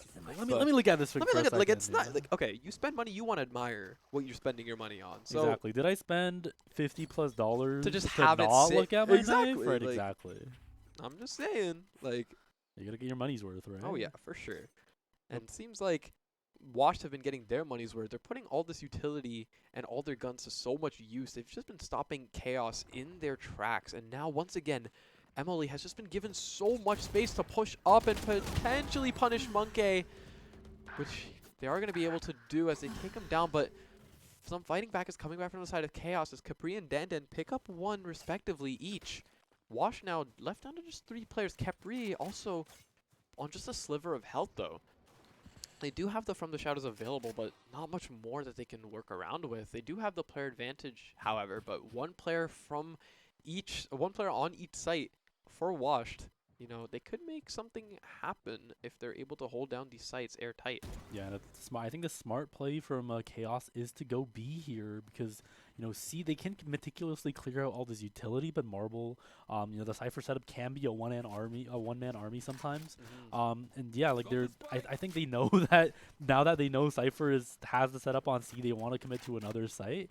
And especially if you have Capri on 5 HP, you want to have him at the back and use all the utility he has. As Simplex is going to make contact with Dan and a clean shot.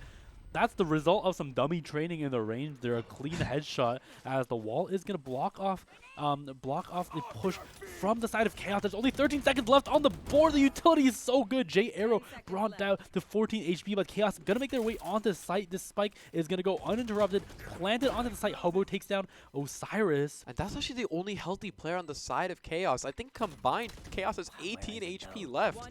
And now Hobo takes down the first, and Marble waits patiently to take down the second as well. And now Wash, they're looking to stomp right now, bring the score 8-2, and they've been looking so strong on their retakes and their site holds. I feel like historically, you know, Wash has just let Simplex play this retake sort of position on A. You see, he's all the way backed up in the stairs. He just wants to give up A, but he's able to take down Dan before he does go down, and that was really important. I think Dan and Osiris were the only healthy players remaining. And after Capri and Junior were left alone, you know, combined 18 HP, that's one classic shot that could kill both of them. Yeah.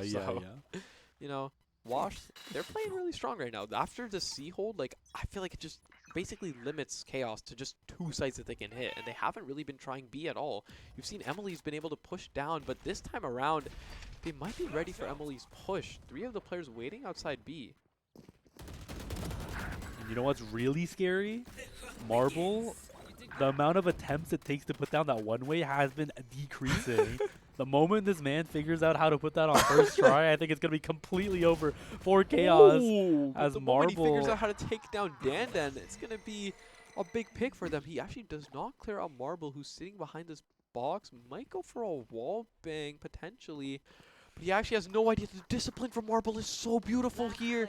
But it might not be enough. He finds the first, but not the second. Junior Arrow, with the third on the round, takes down Marble. Chaos, they pick up the third round, and they're looking to close it out, get this fourth, and maybe make something happen on this defender side. Yep, and this is where you're going to pull out all the stops. You have 3 ultimates on the side of Washed, and not ones to sneeze at either. You have especially the showstopper from Simplex that can be used so well on these retake situations. And yeah, with Capri having Thresh as well, we have to, you know, definitely watch out for what kind of plays they're going to pull out here. If you commit too hard to a site, then you get caught out by these ultimates, it could all be over. And yeah, Chaos really won this 4th round, right? I don't think, you know, this scoreline in a way is justified for them. I think they've been playing very consistently. They've been getting, you know, small advantage. They just can't press these enough. And yeah, pressing is what they need to do as Thrash jumped in through the water wall, as nothing too much is going to happen here, but it looks like Chaos want to decisively engage onto B. The utility is good. The flashpoints are good, but the rocket flies out. Paint Shell takes out one. The rocket takes out another. It's going to be Simplex getting the huge on these kills. Now it's a Cypher duo. Marble versus Monkey. They agree to back off for now, but Harbor is raining down lightning from above as Hobo gets the kill on the Monkey, and it's going to be Washed going 9-3. Chaos on defense. We have to see something different now. I think it's so appropriate that their team name is Wash and they're running Harbor as their solo controller, because, I mean, Hobo with the utility has just been washing them out. You saw the High Tide stop so much aggression. The Reckoning gave them so much information towards the end there, and there wasn't much that Monkey could do. He was pressed on both sides, and, you know, this Wash just make a little Monkey sandwich and consume it one bite whole. As they take this half 9-3, you know, things are looking rough. Chaos, they need to come back. Historically, you know, when they've had a 9-3 half, they were the ones that had the 9. But, you know, they got punished a little bit. They were able to close it out. But, you know, Dan has been just so active with these picks, but it's not to say that Emily hasn't either. I mean, they've been able to get so much value with either just pushing out a B main or taking an early pick, and it's been really crucial. It's been allowing Wash, I think, to win so many rounds as well. And now we have, you know, Wash on the attack side. They're looking to press towards A, but they do also have the option to push through Breakable. The players of Chaos going to converge towards A site, but Emily has already creeped up through B main. Given the information that there's no one on site, the high tide's going to go up. Some shots taken through it. Emily finds one, backs off, respects it, and although Monkey is low, he's taken down. Tamsy as well to take down another, and now after all that chaos, it's Junior Arrow all alone in a 1v4 situation. Not much can really happen. He does have a flashpoint to work off of and a fault line in 15 seconds. Takes down the first onto Hobo. The spy cam is going to find him, however, and now there's 3 players in different locations. Marble takes a swing, one shot to the head, and it takes down Junior Arrow. Washed up 10-3 now. Things are looking so solid for them. Yep, that's going to be a solid pistol round from Washed. I think, and that at no point were they in danger at any point there. Like Capri, yeah, Emily making a really good aggressive play. Capri and Osiris, they want to back up and try to throw the util, and the Reyna just comes barreling out the wall and manages to catch them off timing. As now it is Monkey's turn to put down these one ways and set up on C.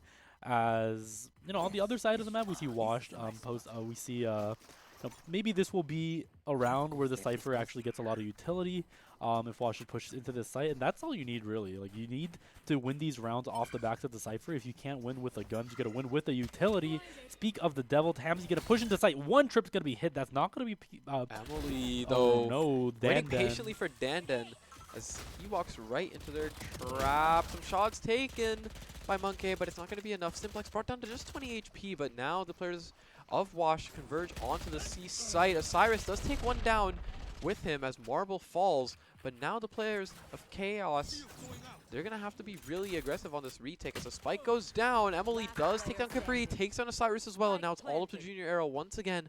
On the flank, has a Sheriff in hand. Some shots going a little bit wide. Finds Simplex, though. Fault line's going to go out, clear some information. He's going to try to pick up a gun, does recover it. He is very healthy as well. Could make this happen potentially. He knows at least where one player is, but he's going to have to bring the fight to them. But it's Hobo from actually behind Emily. Takes down Junior Arrow 11-3. I mean, Washed just looking so solid. Yep, and that's a solid win again from the side of Washed. They opt to actually push into the Cypher nest, but they get the kill. You know, I saw Simplex have a really clean spray transfer, you know, into a tripwire, you know, making sure she doesn't hit that. And yeah, that's just at the end of the day, like how Washed have been playing this all game. They have so like their utility usage, their takes are so clean. You know, like at the end of the round, you know, even if I try to like go and like nitpick like something they did wrong, you can't really find anything wrong with that, right? Because yeah, they've been playing so solid. Like even with this sort of unorthodox composition that they're running, it's been working so well for them. I think the amount of aggression they get with the Reyna Raze duelist pick has been so crucial. I mean, Emily's been getting picks. Simplex has the utility, you know, with the Raze nade and the entry as well. And, you know, they've just been able to work off of it so well, but Dandan's been working even better as he takes down Simplex. It's going to be the first opening pick for Chaos. And Junior Arrow, he's out in the open with the Guardian here, could potentially be punished if he's not careful. And it's going to be Marble going to be pushing up mid here. Is he going to be able to spot out Junior Arrow? No, the Guardian Demon is lurking around the corner. You have to watch out for that. As now Washed are definitely on the back foot. There's a Cypher setup right there. Hobo and Emily. This duo has been the one to watch out for. The Utilist throw him at the Omen. Counter spoke to try and disencourage this push and discourage. They throw an immediate 180 and start running straight towards B. But Dandan is waiting behind right this here. high tide. And actually Junior Arrow with 1 and 2 in quick succession takes down Tamsy and Emily and finds the 4th as well onto Hobo. I mean, they just lined up there for him perfectly, and Junior Arrow, he's able to get that Phantom spray down. I mean, you just can't do things like that with a Vandal sometimes. You know, that's, you know, it's really up to preference, but I think objectively still a lot of people say that the Phantom is the better gun, but I think we've seen more Vandal usage in both professional play and throughout this Golden Goose tournament. I think the Vandal's just more fun and rewarding when it comes to it, but, you know, Junior Arrow says, nuh-uh, I'm going to stick to my Phantom. I'm going to prove its worth, as he does, getting himself 4 on the round there and also getting the Rolling Thunder online as well. Yeah, I mean, people say that losing something is more powerful than gaining something. So, like, when you lose a gunfight because you 140'd someone, like, that's, like, I think that's worse than feeling like you, like, killed a bunch of people just because you had a Phantom. And a lot of people end up opting for the Vandal to not feel that way, as, Dandan, though, once Yeah. again takes down Simplex. He's been the one to take down this leading aggression from Simplex time and time again. But Wash, they're now once again put on the back foot. Dandan takes on Emily here as well, and now it's just 3 players of Wash left alone. The Rolling Thunder is going to come out as well. Not going to stop the plant, but Junior Arrow finds the first pick onto Hobo on that retake. Osiris with the second onto Tamsi. It's all up to Marble now. He's alone in his cyber cage. Tries to make something happen, but it's not going to be enough. Junior Arrow takes him down. Chaos back on the board with 5, and they maintain all their weapons there. A flawless round coming in from them. Yeah, and Dandan definitely stepping up here big. I think that's another round in a row where he has managed to shut down Simplex. And Simplex, that scoreline is nothing to sneeze at. 15 kills, at this timeline. And Dandan shutting him down every time, pressing the advantage. And, Chaos looked a little bit lost earlier about pressing their advantages, but now I think they're getting more comfortable with it. They managed to execute cleanly. They don't overcommit to things. They don't overheat. And, yeah, like at there with the Rolling Thunder, that was a clean execute. So, like to see more of that from the side of Chaos, as we see that It's Monkey has also picked up an Ares to lock down the C site, but let's see if Washed will reciprocate his efforts by actually pushing it.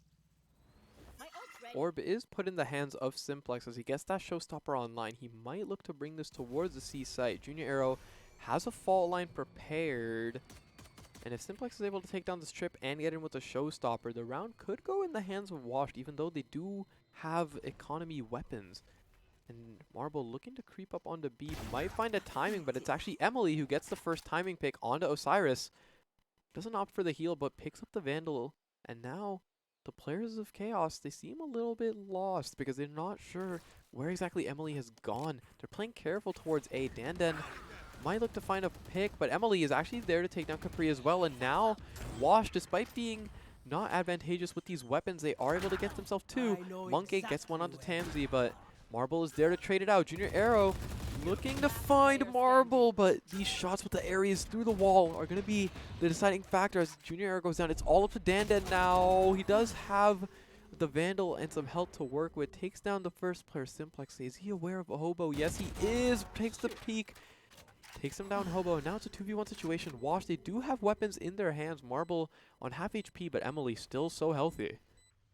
Yep, and I think this is all going to be down to the position of the Cypher. I think Dandan has an idea where Emily is, but she looks away at the worst moment. That is a timing classic Valorant. Your nose starts itching when you're holding an angle moment, right? You blink your eyes when they start pushing moment, and yeah, very unfortunate. Good try by Dandan there to try and to claw back the round, but I just want to talk about Emily, right? He's been so good at managing to find gaps in the defense of Chaos. You saw how he was able to just get up A, and I don't even know how they were able to get into that position in the first place, and they punish Osiris, catch them off guard, picks up a Vandal, and just gets himself 3 on the round. I mean, that's the deciding factor of that round, and they bring themselves up to match point now. And Chaos, they'd have some economy to fall back on, and Dandan's going to go a little bit too aggressive there and is punished by Marble. Now the setup is present, but the Reckoning is going to force Chaos out of this position. Monkey has the Odin in hand, but the showstopper is too much. Simplex takes him down, and now it's 2 players left on Chaos. Make that 1. It's all up to Junior Arrow. He has the operator, but he's going to have to make a miracle. He pulls out the shorty! But Simplex, he's prepared. He's pushed out. And Junior Arrow, the last player of Chaos, is taken down. Chaos, they fall short to Wash there, and I mean, Wash, they're not looking Wash there. They seem to be airtight on this Lotus map. They take down, what was that, 13-5, 13-6? 13-5, yeah. They look so good there. I mean, they were able to play it well. Their defense side was so strong. I feel like Chaos had little to no success on these site pushes, and even when they were able to get the bomb down, it seemed like they weren't able to play the retake properly, and it seemed like however well they had their setup positioned, Wash was always able to counter it. And I think a lot of that credit goes to, Emily being able to get early frags in, and then Simplex also, with the utility to support. And, Chaos, they did have executes, they had plans, but it seems like in the heat of the moment, they seemed to fall apart. And every time there was a small little gap, it seemed like it gave way too much space to Wash. And they were able to just get in there and dissect the entire take one by one. And I think that's ultimately the reason they were able to come out on top here. Yeah, and one thing I definitely noticed here, like you mentioned, was at some point of the game, Chaos looked a little lost as to what they Mhm. need to do, and like more importantly, they lost track of the players right from Washed as they managed to sneak into little nook and crannies Mhm. and then get kills like where they weren't supposed to, or like just pop up in places they like Chaos just weren't expecting. And I think that definitely ate away at them. That made them play more scared, and that definitely messed up some of their plays. So very nice exploitation of Chaos's weaknesses by Emily there. We saw Simplex try that a little bit too, and Dandan like tried to shut that down. But I mean, Dan was like yeah. popping off there too. Like I think it was just a battle of both arenas, and both of them were just so dominant in each of their respective fields. I think towards the end there, Junior Arrow was kind of like the pivotal, game-changing player, but unfortunately they weren't able to get enough value, weren't able to punish hard enough. And at the end of the day, it's going to be Wash that moves forward. So our current record so far are Chaos. We've actually seen Chaos on all 3 maps. I'm getting very like I'm getting I'm getting attached familiar to with the them. team. Yeah, like yeah. it's like you're watching their story. It's like they're the ones where we're familiar with the most Exactly, now. Like exactly. we like know their players. We're in now. But Right. first map, if you weren't here, was Chaos against Team Surge, Mhm. and it was a very exciting map. Went into overtime. Chaos, they do get the slight edge there. The second map, Team Swashy, a pummel party there. I mean, 13-1 scoreline. Both games were on bind. Team Swashy takes the edge on that map, and most recently Lotus. Chaos. They tried the best to make it work, but Team Wash is going to be the ones to go forward. Mm. So, I think we have another map coming up, 4th map. Not sure who's playing yet, but we'll be seeing. Hopefully, we'll be seeing someone other than Chaos. I mean, I'm fine with watching Chaos again. They've been exciting to watch. That's what we were watching them hero's journey. We're seeing their character Yeah. development arc right now. Yeah, so for sure. I'm okay with following them, but if we get to see some fresh faces, I'll be fine, with that as well. And stay tuned. Yeah, we'll see you guys soon.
Hello, everyone, and welcome back. We are here. We're on the big stage, the grand finals of the Golden Goose tournament. We've got two teams facing up here, going for the crown. What do you think is going to happen? Well, a bunch of exciting matches we had today. We saw, from the closest of close overtime matches to a complete wash, a complete stomp from all these matches happened today. But at the end of the day, the two teams left standing are Washed and Team Swashy. So, they both got Wash in their Yeah. name, so that's a common point that you can look out for. And, it's been such an exciting day that it's been so chaotic, actually, that even the caster, was switched around. You'll notice, this isn't Ronick anymore. So, hello, everybody. Welcome to the grand finals. Hopefully, we have a very exciting match in store for us today. As we see, I think definitely, going into this, we see Team Swashy. We're looking very, very dominant. This was a matchup that happened in round one where it was Wash versus Team Swashy, and then Swashy took the game, I think, 13-5. So definitely, we're hoping for a more exciting game. Washed has this experience built up. They've, hopefully, through these matchups, they've evolved, they've gotten stronger, and then they're here to challenge Team Swashy once again. Yeah, and as a reminder, this is a best of 3 in a grand final. So we're hoping for a 3-game banger, and we'll have to see who ends up taking it home. And any predictions going into the finals? Who do you think has it taking it? Like I said, I think it is in a bit Swashy's game to lose. They've been looking so dominant. They've been looking so crazy, coordinated, and all these plays. And we're actually gonna go back to Bind. We saw so many games of Bind today. And yeah, I think this was the game. This was the map where Swashy absolutely ran over Chaos. With their clean executes, they looked super strong. Washed. Emily has looked really strong on this Reyna last map as well. They've been been really good at getting these little flanks around on Lotus, try to find the weak points in the defense, and on Bind that's a little bit harder. So we'll see what if Wash can adapt the strategy. We see double duelist first of all locked in for Wash and the Sova as the initiator. I It's think actually double duelist and double initiator. yeah. Just a Brimstone, not opting for any Viper or any Sentinel here. So a very different type of comp coming out. Yeah, and I think especially the pick to look out for on the side of Swashy is the Viper. This was the pick that really let them lock down B without a care in the world. Viper would just, sit backside with the wall, covering hookah and long with the snake bites to stall, and that looked really, really strong for the side of Swashy, especially if they doubled up with Gecko. The amount of utility they had just to stall on that B site was absolutely crazy. So we need something from Wash that either is more decisive, that can explode onto site, or we need to see them play controlled to avoid kind of all these setups that Swashy might have ready. Yeah, for them. exactly. And I think they just need to bring the fight to them, right? They've got double initiator, double duelist. I want to see them pushing for space, trying to get that map control early on, and trying to play for those retakes, which becomes a lot easier. If you kind of just play slow, not having a sentinel or a control or a double controller can really hurt you. Yeah, and this is game 1. Round 1, pistol round. This is so important. This might set the tone for the entire game, so you got to be very, very diligent and careful. Are you going to go fast? Are you going to go slow? Well, we don't know, but Swashy looks like they want to go aggressive. They're sprinting down main onto site. Luminal going to be posted up on the box for now. Kimzo spots out the Reyna. Marble going to take down. That's first blood for the side of Washed as Kimzo going to be forced back. I don't know if he knows that Emily might push out here. The crosshair is a little bit too right. If the smoke fades away, that might be a little bit of a dangerous situation. But for now, the game is at a deadlock. Yeah, and you can see Raze is on that flank. They're not instantly flanking. They're actually playing off to the side, seeing if they can catch them on the rotate here. But yeah, that one duel going off on the... Oh, here comes Reyna getting up the kill. And Emily gets the kill here. Huge to get that showers control. And now Swashy's a bit stuck. They're going to try and hit a short again, I guess. Yep, and Reyna pistol round with a lifesteal is a monster. But Swashy does manage to pick up a kill. Simplex on the delayed flanks takes out one. Doesn't get too greedy, though, as Swashy is brought down to 20. The pain shells forces Swashy to run for the hills as Washed with a clean team ace, a clean pistol round. Gonna take round 1 as they put themselves up on the board first. Yeah, and you'll love to see it. I love that timing on the raise flank, right? Not going for as soon as you can, but waiting for the decisive moment, and they just made Swashy scramble. They were stuck in A short, suffocated, and couldn't go anywhere. Yeah, I really like the way they managed to play that so controlled. Emily did a little bit of aggressive playing, but that was all controlled, right? They had it all under control, especially with when they have that early pick. That's how you're supposed to play the map. You don't want to let them get control of the site, and if you give them site, you have to trade something back. And Wash did a really good job of making sure, like you mentioned, choking them out. Now it's going to be, Swashi with a little bit of a classic round, a classic round, if you will. Try to get some kills, try to make some aggressive plays, as Kimzo is going to be the one pushing out to Showers, as Emily going to be actually looking to hold that Showers play, but for now, a little bit of a slower pistol round. Yeah, just holding an off angle there. They don't want to push up too far and maybe give away a weapon, which could make the round a little dicey. But Simplex looking for a pick here. Gets it, looking to back off here. Ology not able to trade him out. He goes for the repeat and the weapon diff coming out. 20 HP is what he lives with as the Molly blocks off the long take here.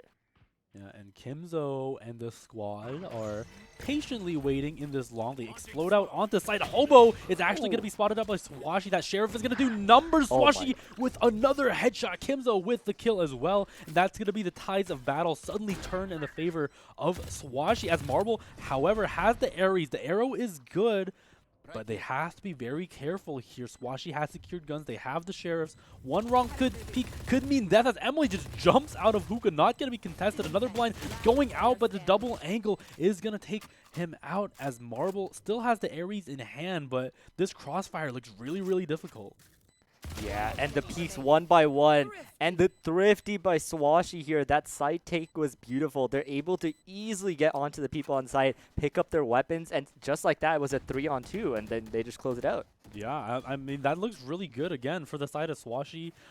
That's a really strong performance. It looked so bad for them at the beginning, especially with the pistols, but some of these rounds, all you need is a kill to get going, right? And they get that going, they secure the site, and Wash don't really have a good, favorable position for retake. Obviously, two people jumping out of hookah isn't the most ideal thing in the world, so Swashi managed to press that advantage, as now they are the ones who flip the tables and have the buy.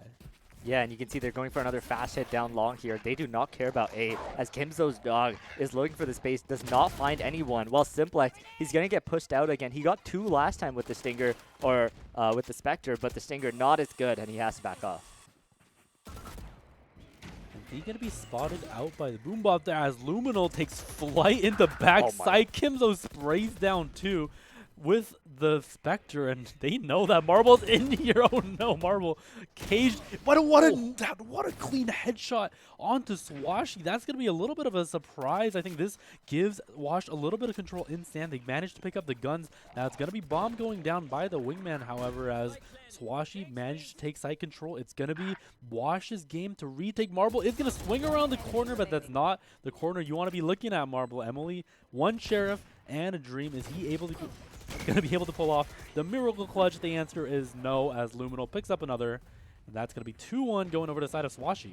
Yeah, a clean round. The weapon's not really there for Wash to try and make anything happen, but now they're going to be buying up the weapons. Full buys coming out across the board. I think other than Swashi, who's going to have to maybe do like a Spectre buy or something with Kimzo, but we saw the effectiveness of the Spectre. Kimzo just sprayed 2 people down there.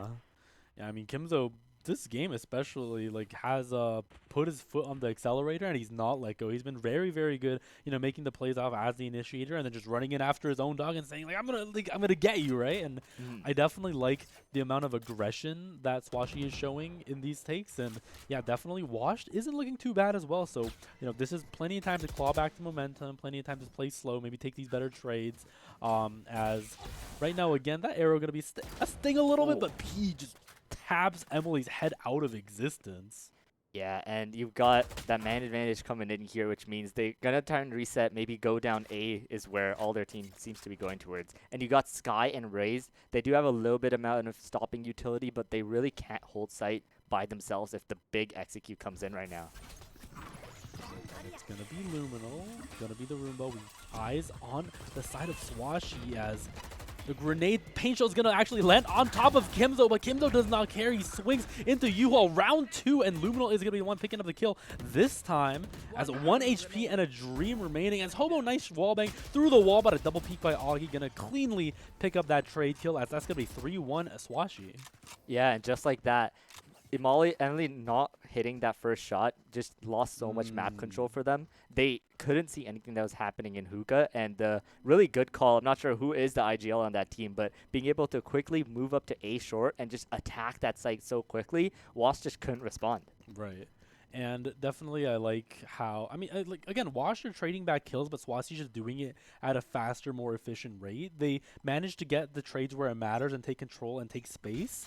And at that point, it's so hard, right? Especially if with the double initiator comp on Wash, like you think they'd be able to take these plays back, but I think numbers disadvantage actually doing a lot of damage as Luminal makes a really long arc into showers, and it just immediately gunned down as Swasey gonna go down to 3 players. Yeah, and now it's back to a 3v3. They're going to go for the TP here, and looks like they might come back as a Viper ult is here, but might just be a distraction. Swasey gets the kill here. This round is madness right now, but Wingman, he's got his duty on top. Oh, he's planting in an interesting spot. Gonna get canceled, and suddenly they have the spike, and they have the judge right next to it. And Tamsi just walks onto site and sees a little yellow creature planting the spikes, and he mercilessly guns it down with no remorse. Poor Wingman, but Swasey has managed to finally re-secure the spike. I think they decided to take matters into their own hands as Swasey lurking in the teleporter. Emily, I don't think he knows that Swasey is doing a little bit of a breakdance in the teleporter room right now. Yeah, Thrash gonna clear out long, which means, oh, the teleporter sound made. Emily, can she get the kill onto Swasey? Gonna try and go on side, but instantly picked off by Heat. What did we just watch here? What did Wingman went in a pretty interesting place to spot the spike there? We saw animal rights violations. There is what we saw. We saw, a very cruel display of exploitation and labor, and then on the other side, I think in my opinion, I think Tamsi freed Wingman from misery there. That's not under those that's working one way to conditions. put it. Under those working conditions, I'm not sure, but yeah, definitely. Again, we see the pattern come out again and again. Swasey managed to get the better trades and managed to take control of the site and retaking again, right? Like jumping out of hookah is probably one of the worst experiences you can have in Valorant. Is if you're left alone and you're trying to push out a hookah by yourself and there's people everywhere on site. Yeah, that's definitely not the place where you want to be. As Marble gonna take the Luminal, but Kimzo gonna respond. Yeah, P with another great shot here. Using his utility so well, the Wingman and Smosh gonna help him get the kill there. And now it's come down to a 4v3. They're just gonna slow the round down, try and get their alerts going on A, while P continues to make noise here. But I think they're gonna take this TP here and completely blindside Wash.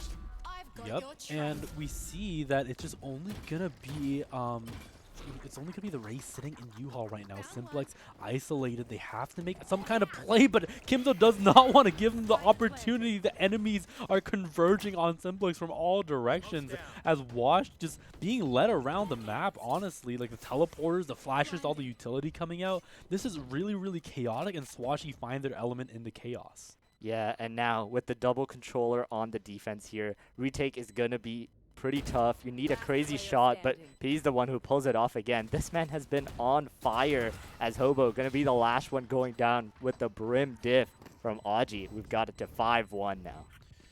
Yep, and honestly, we have to see some improvisation from Wash now. I think things have not been working out too well.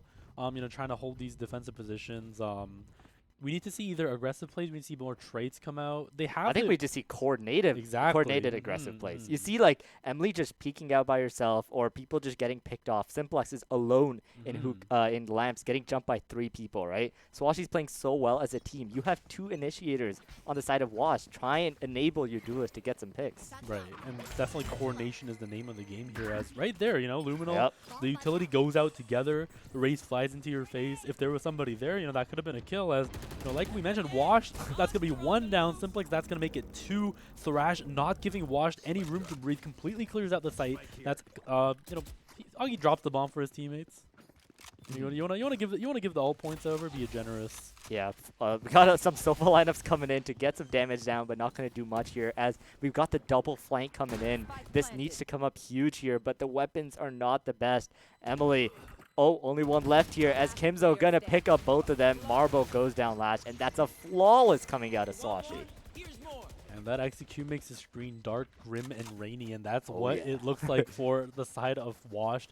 right now, as the only thing they're getting washed by right now is Swashy. This is Yep. not looking too good, as it's going to go up to a Swashy is going to go up to a 6-1 lead. But I mean, it was a save round. Now you Right. got all the weapons back. You got 4 ults on the board. I think this is a very important round that Wash have to try and use those ults, use the combos, and try and get another round on the board. they have to chip away at the economy first, and that starts by taking the guns away. It starts by using your ultimate efficiently. Marble gets a kill out, but Luminal trades it back. On the other side, however, Hobo also picks up a kill, so it's going to be a 3v4 situation. But if you're washed, you cannot relax, because something like this gets so risky. Emily picks up the kill, but immediately traded back by Swashy, as P gonna look to mosh pit into Hookah and try to make some kind of play happen. Swashy, they're looking to play very controlled. Maybe they can find a flanker on the side of Wash. They know somebody is in the teleporter now, but the spike is still in the hands of P. As Tamsy's dog going for a little bit of a walk, not going to be able to spot out. Yeah, and Simplex in a beautiful off angle there. They actually use the TP as a sound bait. SP gonna pick up one here in a 1v2, gonna be going towards B here. Simplex still playing that off angle, trying to catch him out onto A. They even have the Brim ult to deny the spike, the Raze ult for retake. This has got to be the round for Washed. And yeah, like you mentioned, they want to play. They don't want to give P 1v1 duels. They don't want to give him a fight they don't want to take. So Brimstone backs all the way back onto CT, as there's potential to use the orbital strike here. 30 seconds There's the left. potential for the Simplex flank here. Is Hobo gonna pop the ult? No, they're gonna let the spike go down. I guess they want to go for the retake. Yeah, and Simplex is actually quite a bit far away. Not going to TP either. So they're just going to wait for a P. He's going to go for the peek onto Hobo here. They spotted him. They know he's elbow. Going to go for the repeat. Gets one, gets two, and P is just too good here. God, it makes it look like he's doing the training exercise on the dummies, and that's so clean. That's one kill. Move your mouse left, click on the other head, and P managing to clutch out that 1v2. And yeah, it looks like the decision to not use any ults there, not to use orbital strike, not to commit any utility, is actually very, very fatal for the side of Swashy, as they're taken down to 7-1, and they still hold all their ultimates, right? The ults aren't cycling any not faster. a single ult used there. Right, and they have opted to buy 2 judges instead, and yeah, Swashy, this is what's so scary about Swashy's team, is that every single one of these players can rotate and carry, as the orbital strike is actually channeled into U-Haul. Marble is being roasted alive. There's no kills by actual guns here. 2 rocket launcher kills, 1 paint channel kill. There's the first gun Finally kill. a gun kill. Finally, right? Valorant shooting game, but Tamsy gonna be using the Seekers as the Cabbages manage to try to take out the enemies, but it's gonna be washed again. This keeps happening. We see Hobo is the only one remaining, and we see the Green Armada coming towards him. The dog jumps, and Luminal jumps around the corner, is taken down, but he's completely taken no, out. don't No, disrespect. don't do him like that. Kimzo right clicks Hobo, and it's gonna be 8-1. Washed are they're just getting cleansed by the Swashy, and oh my god, they're showing the utmost level of disrespect to Hobo there. Yeah, and they used some of their ults, but I think it was too little too late, as they were matched by the ults by Swashy here. And we saw, like 3 or 4 ability kills there before finally a gun kill came in. And yeah, that comes down to it, right? The utility is so good from Swashy. These executes are so clean, and Washed, they're just left on an eco once again. Hamzy is a shorty though. Ooh, yeah. Can't forget about, in times of dire need, you pray to shorty, right? You hope to, buying a shorty is like buying and Swashy gets a kill on Emily with a better gun, so. Yeah, this man, he's playing Viper, but he's peeking like he's the Reyna on the team, just picking up kills left and right, just free peeking. They're not respecting them, honestly, but you got...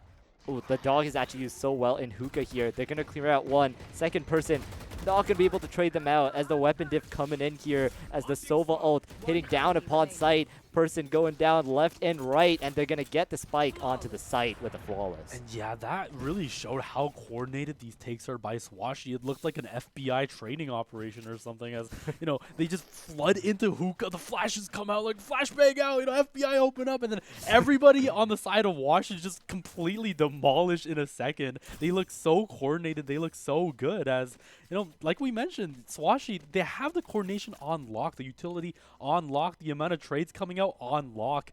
And at the end of the day, Wash, like all they had going for them that round was a shorty, right? And you know, buying a shorty is like buying like Bitcoin or something. You know, you hope that goes up.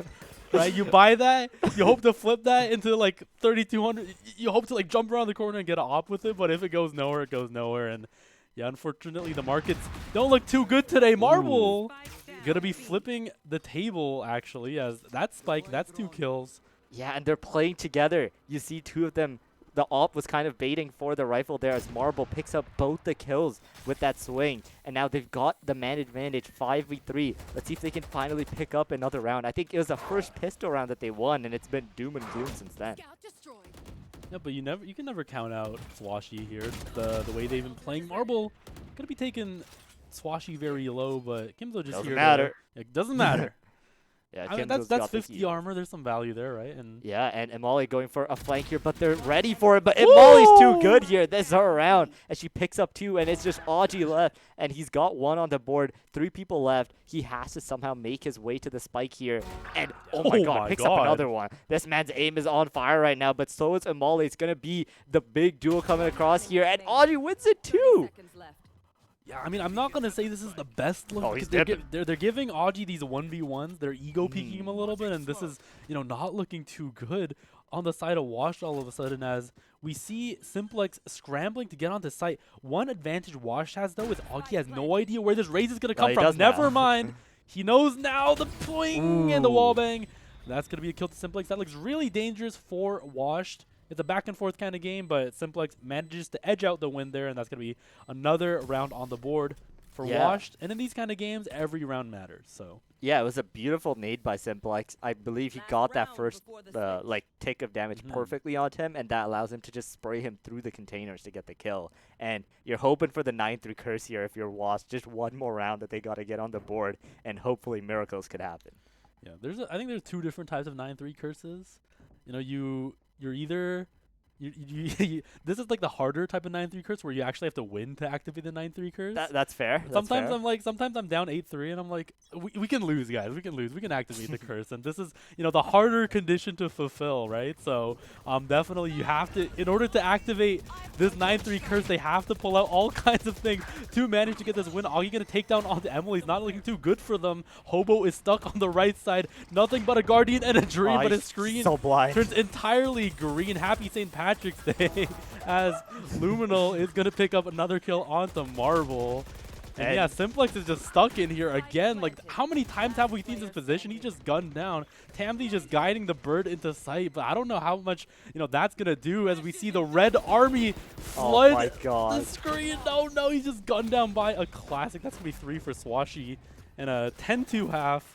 Unable to activate the curse. That's very unfortunate, but yeah, just what a utility diff there. Half the people are blind. Some person's having St. Patrick's Day hallucinations, as you're saying, and it was just unplayable for the side of Wash. As Swashy 10-2, 3 more rounds to go to round out this map. I hope no one eats that banana. It's been there for quite a long time. Listen, I haven't had breakfast, so that looks mighty tasty right now. Right? Please don't do it. You'll regret it the next day. I mean, like, this is a part of a balance. It does look pretty yellow. Usually bananas go black a bit. Exactly. Yeah, It's honestly, like, I don't see any black spots on here. This looks mighty, polygonal. Looks pretty appetizing. This is part of a balanced breakfast. All we need is some more protein, I would say. My only criticism of that meal is I would like to see more eggs, more ham. Of course. More coordination, within the breakfast items. But speaking of coordination, the push comes out for Marble, but that's going to be 2 picked up on the side of Washed, as, Swashy going for a really aggressive play with that Viper wall, but that's not really going to pan out, as Wash does a good job of playing the counter aggro, and P is all the way across the map. Yeah, and that was a great off angle by Marbles there. Can be able to pick up 2, and then he's traded out as well. So they get that A site. You got 2 people on the flank, but honestly, they might have to make miracles happen here.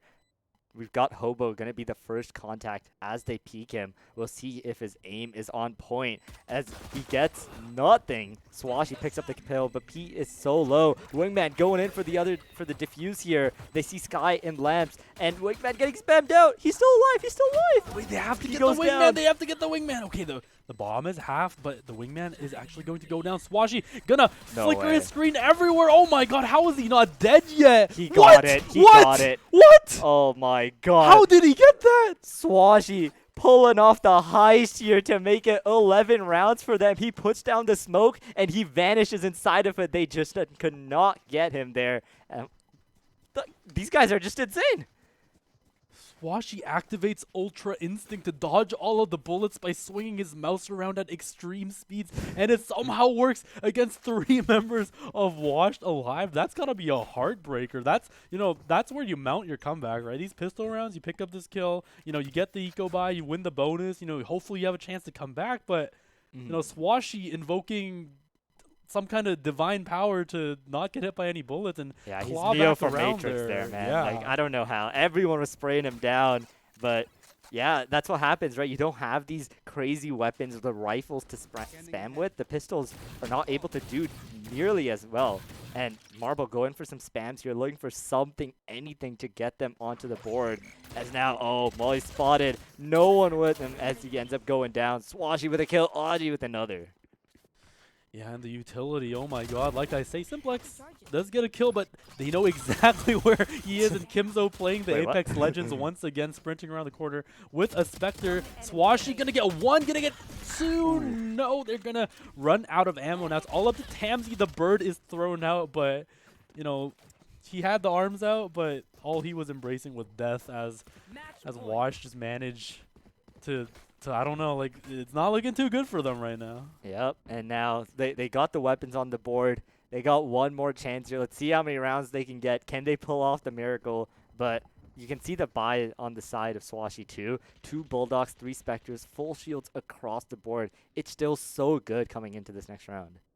Yeah, and Washed are definitely Washed are definitely 1 tick away from getting knocked out, as you say, and Hobo need to get the kill here. If this is going to be first contact, they need to win. 3 men push out of Hookah, and Augie is going to pick up the kill on the respective Brimstone, and Luminal going to pick up another with the frag. This is looking insanely bad for Washed once again. Sands is just Swashy's team to take. In a way, like, Swashy has just stamped their stamp on every part of the map. They say, you know, you think this is an attacker, so, you know, this is for the attacker, no, this is for me. Marble gets a trade out, however, on Kimzo, and things calm down a little bit. It's a little bit chaotic, but Marble, no, that's not going to be enough for Luminal. Simplex catches P bunny hopping around, and oh my god, there's a Wow. I mean, just pushing the pace here. They couldn't wait to be getting this game over with. I think someone had to go to the washroom or something with the way he just jumped out there. Yeah, that was a human flashbang. You know, Oh, yeah. I got flashbang by that. That was crazy. And yeah, Swashy gonna be, you know, fitting as he's the one to close out the round. That was a 13-2 game. That was absolutely crazy. The amount of coordination they displayed, the amount of aggressiveness and willingness to take all these fights, but, you know, have a good solid amount of evidence to back that up. You know, that was a very masterclass, right? Like cinema kind of Yeah, game. absolute cinema there. Just, they were so prepped. They played like a team on Bind, and they just pull out the win. There wasn't much Wash could do, but that is only just map 1, so we'll have to see if they can bring it back. Yep, and we'll catch you on the other side, and stay tuned to see if we can see Wash bring it back.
Hello, everyone, and welcome back. We're at Game 2 of the Grand Finals of the Golden Goose 2024 Valorant Tournament. We got Swashy taking the first game, and now it's going to be Wash seeing if they can bring it back, or if Swashy's just going to do a clean 2-0. Yeah, and what can I say about that game? That was divine punishment. That was life-changing. That was heartbreaking. What can I say? All these big words I'm throwing around right now, all that just describes what happened to Wash that game. That was absolutely terrifying. In the middle of that game, I think I'm gonna be honest, right? Like Team Swashy just started doing flips on them, right? And that was not that was not okay, right? We should put like a PG-13 at least warning on this kind of game. But we're hoping to see that. We don't want to see we want to see close games. We want to see Wash kind of pick it up again. Hopefully change it up for Lotus. Yeah. I think this is a map that definitely favors again Coronation, but there's a lot of more opportunities for Chaos and Lotus because there's just so many places you can just sneak around. And Emily actually we saw was the person who stood out really. Yeah, Emily on this Reyna on Lotus was actually the pick that managed to edge out the win for them last game. So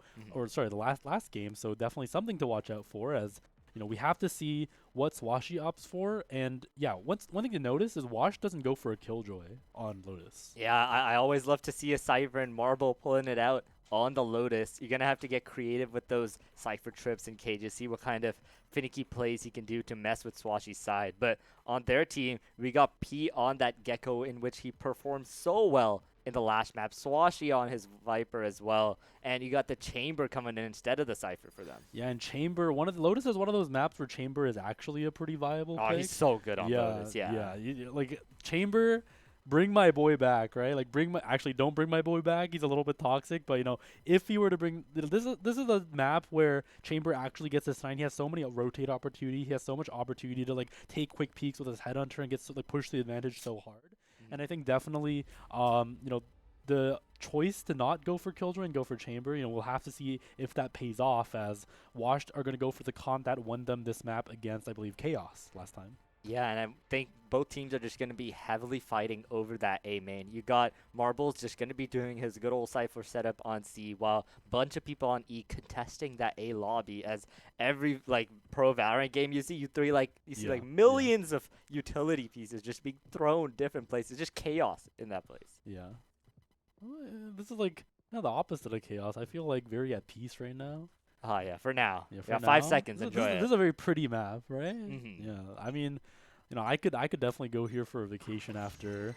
Yeah, then you see a bird flying across the air and flashing. Yeah, and now there's a ball of poison in the middle of the ground, and there's a bird flying around, it exploding. What's going on? Yeah, but they get A lobby really easily, barely any resistance here, as Kimzo going to grab the orb, nading, and he's going to blast pack in instantly. Sight is going to be there, hits the headshot, but Tenzi runs away for now. Plant coming down from Wingman as Kimzo, he's on the hunt, he's hunting, and Kimzo gets another kill. This man is on fire right now. Yep, and Hobo fighting a duel to the death to this door. The door seems to be winning, actually. As I'm sure he's just timing it. Marble gets a huge flank. That's 1, that's 2, that's 3 on the board, as Hobo finally won the duel with the door and has swung out. It's going to be Marble picking up Ace? 4. 40 HP means this is quite a viable ace angle. Kimzo wants to go around to the right side, but says no to the ace. The Paint Shell gonna deny the plant as well. Simplex gonna swing around and take out Kimzo actually. So, Marble's efforts did not go in vain that round. That's gonna be washed, going 1-0 there, as that was a huge flank for Marble to win that round. Yeah, well played by Marble there. And the patience too, he lined up the shots, gets 3 kills instantly like that. And in the end, the raise diff coming out as Simplex gets the diffuse. And just like last time, Wash picking up that first round on the board. Yep, and now it's all up to them for it to not go away, right? Last time we saw them win the pistol, and then somehow they were destroyed. But they have to be very, very careful now, right? One more round. They have. Don't let up there. They have the long angle. They have the Marshall. They have the guns. I want to see the utility being used properly. I want to see the coordination come in properly. I want to see you not get hit by the Mario Kart squid thing that Gecko always throws out. And oh my God! Speaking of Chamber. Yeah, as soon as he shoots, he gets away and just cannot be traded. That's the power that Sentinel brings to this map. While on the other side, they got a lot of people going into C main here, while Marble, he's chilling on his cam, taking a sip of his coffee, waiting for them to come. But he's actually going to be walking away here as they approach C main. The read seems to be wrong. Yep, and it looks like Luminal is... Oh, he's spotting him. The utilities coming out. The Cypher trips. Oh my god, that looks like a fun time at a bouncy But castle. he's not here. No kills being traded out as the site is actually just free here. Marble lining up for spam as the plant is going down, but not going to shoot yet. And the battle of the Roombas comes out, I think, a little bit in Washed favors, but it's still going to be a 5v4 situation. Something's going to swing the corner. The screen's completely covered, and Swashy gets a kill onto Hobo, but Marble has the gun, has the Aerie, the blind going out over top by Emily. Marble going to look to edge himself around the smoke. Is this going to be another huge flag? 1, 2, again. Marble clutching up these rounds, but Luminal... It happened again. I was excited for a second. It happened again. You know, I think that's my fault, guys. I'm sorry. I got too excited. I was calling it the high plays by Marble, and then Luminal just pulls up with his... I don't know. Pocket Guardian. Yeah, he pulls up with his Pocket Guardian, just goes, and then that's you know, somehow Swashy has pulled out another win for yeah, I mean, yeah, what can I say? That was very unfortunate. Yeah, it was a good attempt at the retake here, but the trades actually just came in so well here. They played together really well, and Swashy just, they don't care about the weapon disadvantage. They just pick up another round, and now they got the better weapon behind it. And the teddy bear is like how I am after that round. That was absolutely tragic. That looked really, really promising. And Luminal actually going to pick up a kill with the Aries. I think he stole from the body. Oh, and Emily just swings through the tree with the shorty. Just manages the utility out of there. And Swashy waiting for Hobo to come out of this door. Hobo seems to be fighting this door every round, but now it's Augie at an unexpected angle to take out Emily, and Hobo, who was locked up by Thrash, is going to be taken down as well. Washed looking to either cut their losses or try to make something happen, as P taking incredible amounts of damage, brought down to 99 HP and 47 armor. That's devastating financially. Yes, of course. You have to buy armor again. That's so annoying. Oh, Thrash coming in again as they are hunting. Tamsy gonna get caught out in this corner once again. They're going for the knife. Don't do it! Oh my god! You hate to see it. Avert your eyes. And Marble is the last one gonna get sprayed down too. Clinical from Swashy yet again. Yeah, and yeah, clinical. Like, it is very clinical, right? Like, Swashy, it looks like they're just always in control of these situations, right? No matter what happens, they're always ready to... You know, what's going on here? Yes, this is the secret temple of the cult of believers of Lotus. This is how Swashy get their power. They sacrifice, one of their teammates to the elder gods of the teddy bear. Yeah, that's the one. This is the sacrifice. He's taking a little bit of a nap right now. I hope he's not dead, but the other ones are ready to go as Swashy heading in to this full buy round. All the power on their side as Molly looking for a pig, but Audrey coming out on top. And see, he visited the temple. Molly exactly. did. Yeah. It's a family-friendly game. You know, they're not dead. They're just EP. You know, that's it. They're just eeping.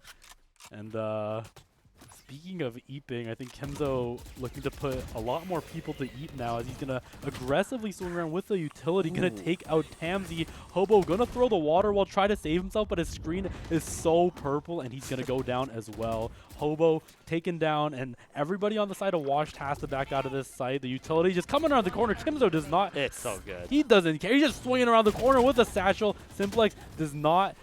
You know, like, that is a kill that Simplex picks up at Luminal right on the tail of Simplex. And Luminal is teabagging his own teammate. Maybe that's another source of their power. Yeah, they got some traditions over there, but it seems to be working out, as now it's 3-1, and Washed, they're going to have a little bit of a scuff by coming into the next round. Yeah, I mean, Team Swashy is looking... this is like beating a dead horse at this point, but yeah, everything looks better on the side of Team Swashy in terms of coordination. You know, if the A doesn't work out, they immediately swing on to B. Everything executes at once, and Washed kind of have no option but to flee. We see what happens to those who don't flee. The Omen is stuck in the middle of the site, you know, completely utility out with 5 people gunning for him. And yeah, that's a little bit of a problem, especially if you are going to play that there, but the rocket launcher is pulled out. Tamsy is running for the hills. Run away. And oh, we see Wingman planting the bomb he there. still dies! He did not run far enough as Simplex, hiding in the smoke, comes out at the right time, is able to get one, but instantly traded off as now the site is all Swashies. You got Molly looking with a Marshall, but it's not going to be anywhere near enough as another round going over to Swashi. Yeah, and what can I say, right? That rocket, I think that embodies how this game has been going. Tamsi just running for the hills, just sprinting, sprinting away, and then somehow Kimzo's rocket launcher bending time and space to still find him. Yeah, that was kind of the embodiment of how this game is going for Washed. And yeah, they got the pistol round, and it's been all downhill from then. So now they need to, have they hit rock bottom, right? They need to hit the rock bottom. They need to bounce up from here. They have 3U ultimates up. Luminal looking kind of scary with the tour de force, but it's going to be all up to this first shot as Simplex manages to evade the bullet, and Washed are going to be looking to see what they can do to defend B now. Emily going to take out P, but Kimzo, Emily's invisible. What does she do? Augie takes out 2, and again, Swashi. I think there is some elder god behind here, that's pulling out all the stops for Swashi here, because no matter how things look dire at the beginning, they always just suddenly turn around in the blink of an eye. Yeah, and they're just so ready for the flank too. There's no counterplay on the side of Wasp here. As what's going on over here, guys? That's Simplex flashbang in, but Luminal hits another crazy shot. As this guy's crazy on the chamber, all right. Yeah, and that's why you pick chamber, folks. Yep. The pocket operator this time coming in clutch as Luminal is 11-1 in just 6 rounds. He's got more than enough money that he can spend, and that's kind of how Chamber lives his life, honestly. He's embodying it perfectly. Yeah. As another scuff buy coming in from Wash here. They got the Raze ult to maybe try and make something happen. We'll see if Marble can maybe get a crazy flank or anything like that again too. And the mystery, the rabbit hole of the cult of the teddy bears and Swashi's involvement in them will only get deeper as we find many, many ritual spots around the map. And, Kimzo feels the power. He feels powerful. He has the short. He has the guns. Is this going to be his map to spot out this little... Yeah, I mean, it's a common spot. We'll see if Swashi will check it or not, but he's got a short-range weapon. Oh, he's actually going to try and get a timing here as they're just dipping. They're going to B-side. Hobo is actually going to be able to pick up Kimzo here as Simplex taking the timing now. Oh, he's barely able to get one as P trades him out instantly, but that means the A-side is open for them. They're pulling and pushing Wash around the map and not even planting it. They're taking their time with it. Yep, and with the Neural Theft coming out, it's going to be everybody on the side of Swashi being spotted. Luminal caught off guard by Marble there. It's all up to P now to clutch this back. That's a good start. He's done it before on map 1, and he's one of the people away there too. 2 more people coming in. Hopefully they'll respect him well this time, try and peek him together so that they can trade. They've got a lot more time to work with too, as P, he's going to be looking to get the spike down. He's got his Thrash to help him, but not too many more Pokemon to help him get this clutch. He's going to walk up, try and look for an off angle. There is the Harbor ult if they wish to use it. Now P, he is, Harbor ult coming through. He does get one. Is he going to be able to get traded? No. P on 4 kills, looking for the ace, but Hobo shuts him down. That's 2 for Washed. Yeah, and that looks really bad again for Wash there. The Harbor ult comes down, but Swashi, P is holding an off angle there. Manages to catch him out by surprise. I could definitely see a universe where Hobo goes down there, and that's an ace clutch for P, but, it's not, the ritual doesn't invoke that much power. Yeah, and they did commit the ulti this time, and it does help them get the kill, I think, because, he can't just hide in one place. He's got to keep moving, got to keep making sound, and I'm sure that really helped Hobo get the kill. But look back to Luminal. We got an offensive op coming in. I think this elephant has been drinking too much water. Oh, boy. Yeah, I think maybe you hold off on the hydration up there a bit, buddy. As now we see Swashi looking to make a play on to C-site, but yeah, Wash is ready with the Cypher trips. Maybe this time they'll actually, maybe they'll try to play off the position, but Luminal skewers Marble through the head. There is a trade coming through. The door is open. Another trade. Trade. It's going to be a 3v3 situation. Never mind. 2v3 situation as Wash loses another member to Swashi, and they've completely taken over the site. Wingman, making a frantic dash with those short legs to get the bomb down, and Yeah, that's going to be bombed down, and they're going to play for the post plant. Swashy looking to get off the site, looking to make the utility. The Thrash coming down as well. Simplex jumps over the back of the site. Oh my god, that was almost a huge double kill, but not going to be enough. Tamsi with the bird, ready to push out. The Seekers are available, but he does not need the Seekers. The Seekers actually need him. The Seekers are coming out right now. They're going to be telling exactly where the last member of Swashy is going to be. It's going to be a 1v1 duel around the mountain. Where did he go? Yeah, peeking left and right on the mount. Tamsi pushing up here, circling around him, but Audrey gets the kill, taking his time. He's clean with it as Swashy gets 6 on the round. Pick my op, please. Yeah, can I get my up? Yeah, thanks. Thanks. Okay. And there we go. In the end, though, you can see how fast the trades are from Swashy. A great result by Simplex, honestly, and he's about to put his crosshair on the neck, but is instantly wiped out by another person. These guys just play so well together that they're just so hard to win rounds against. Yeah, it's almost as if they've played together before. It's Maybe. Yeah, it's a mystery to be sure of how. Like how they're playing so coordinated as Augie channels the teleport, holding the double ankle, and Simplex instantly bunny hops straight into the afterlife. As yeah, now Kinzo's turn to go in. He's on the hunt though, going for the classic right click. 1 HP left on Tamsi, and it's going down for him. You know, it's a bad thing to say, but every time I look at Tamsi, like he's running away. Bro, from running with the something. knife, he's getting out of there. He's always sprinting away from danger one way or another. As Kimzo looking to take the encounter here. Kimzo's the one with a knife out. Now he's gonna jump peek with a classic. Yeah, this man does not care. He's going to edge anytime he wants as Lumino picks another one up. And Molly getting the trade. She's got to get more here, though, with the Sheriff. Last person alive. P gonna spray him down. And just like that, it's 7-2. Yeah, I mean, that looks good. Like again, right? Like these patterns emerge again and again, especially on Lotus. You try to make some kind of play. You get a little bit of you get a little bit of a lead going sometimes, and it looks like it's kind of a flowchart where Swashy ends up winning all the rounds no matter what. Like, do you get a pick early? Like, no, like come back. They end up like they lose a player early and they just come back with the superior utility and just take the round. If they get a kill early, they'll snowball that out of your control. So it's a little bit frustrating, I think, definitely on the side of Washed. And yeah, they gotta kind of switch up something at Tamsi. There was a fire. As Swashy gets the kill back as the result gets shut down. It's gonna be 4-4 now, and you see Marbles on that great lurk that got them that first round. As there is gonna be the chamber trip behind. We'll see how he's gonna deal with it. He's gonna take his time, as now they're actually a bit stuck in a main here. They're gonna, Marble actually is not gonna break the trip maybe, just gonna hold his ground here, try and catch him on the rotate. Took a step too far here, and the Viper coming out from tree. They gotta get the spike onto site here though. He's a little bit stuck. Marble gets the kill, and suddenly they got the spike. Yeah. There we go. Spike back in the hands of Swashy here. We got so much Viper utility left and right as the blind hits. Imali hiding for her life behind the boxes is spraying, but so many people. The trades coming out left and right here as Hobo is left. And now you got the Spike needing... It's still stuck in lobby. They're not getting the Spike. Finally, he's going to walk over to it. Maybe he can try and slip away to B side. He's got 27 seconds to play with.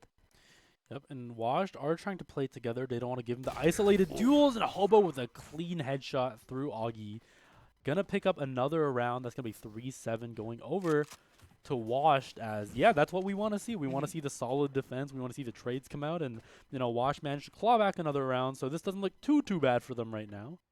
Yep, and you got 2 more rounds. Let's see if Wash can pick out anything else. As you can see, the great Elephant Idol. They got to try and extract some power from it.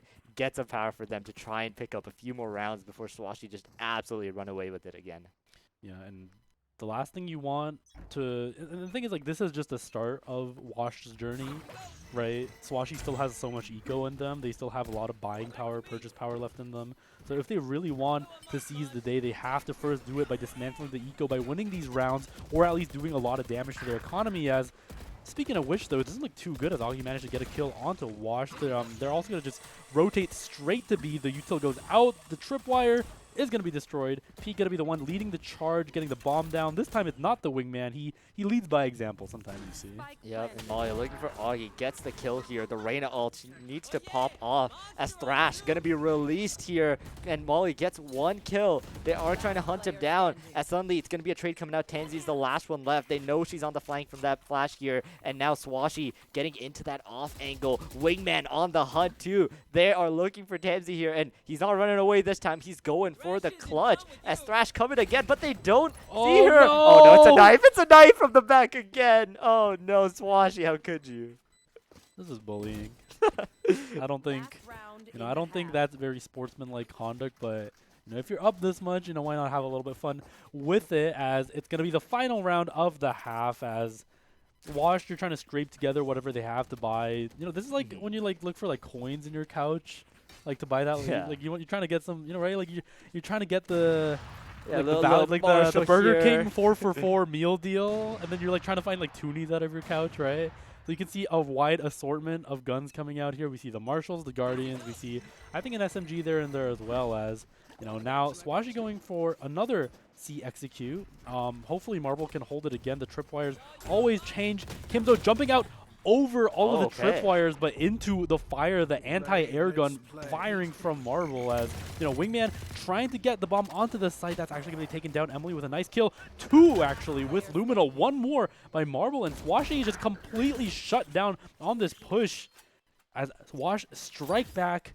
Spike is on site. Now it's going to be all up to the namesake of the team. Team Swashy is actually not the captain of Team Swashy, but the mascot of Team Swashy. It's going to be 1v3 situation for him, and Marble going to pick up a third, and that's going to be a 4-8 half. Strong showing. Wash displaying a little bit more life. Yeah, Wash with a great round there. Marble finally getting some value out of those trips, and he's able to go big with the Aries. But, a little conspiracy here. I feel like Swashy threw that round. They want to avoid that 9-3 curse, not let anything get in their way, and I feel like they're just going to steamroll from here, They're just that good. Right. Yeah, I can definitely, we talked about that, right? We know it's some rounds you lose on purpose to make the 9-3 curse, and yeah, on this end, Swash lost on purpose maybe, to avoid the 9-3 curse. This is a very mysterious map.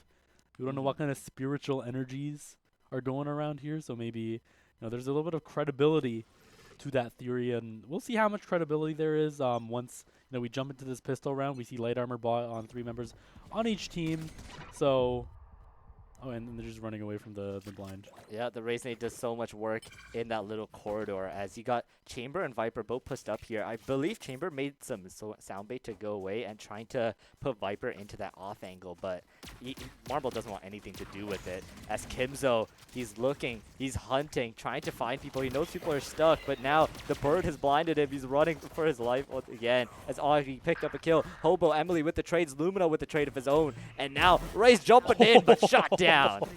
Marble started to go in now, getting slammed through the smoke back and forth, as now they've spotted him and he's got to get out of there. He still has the spike.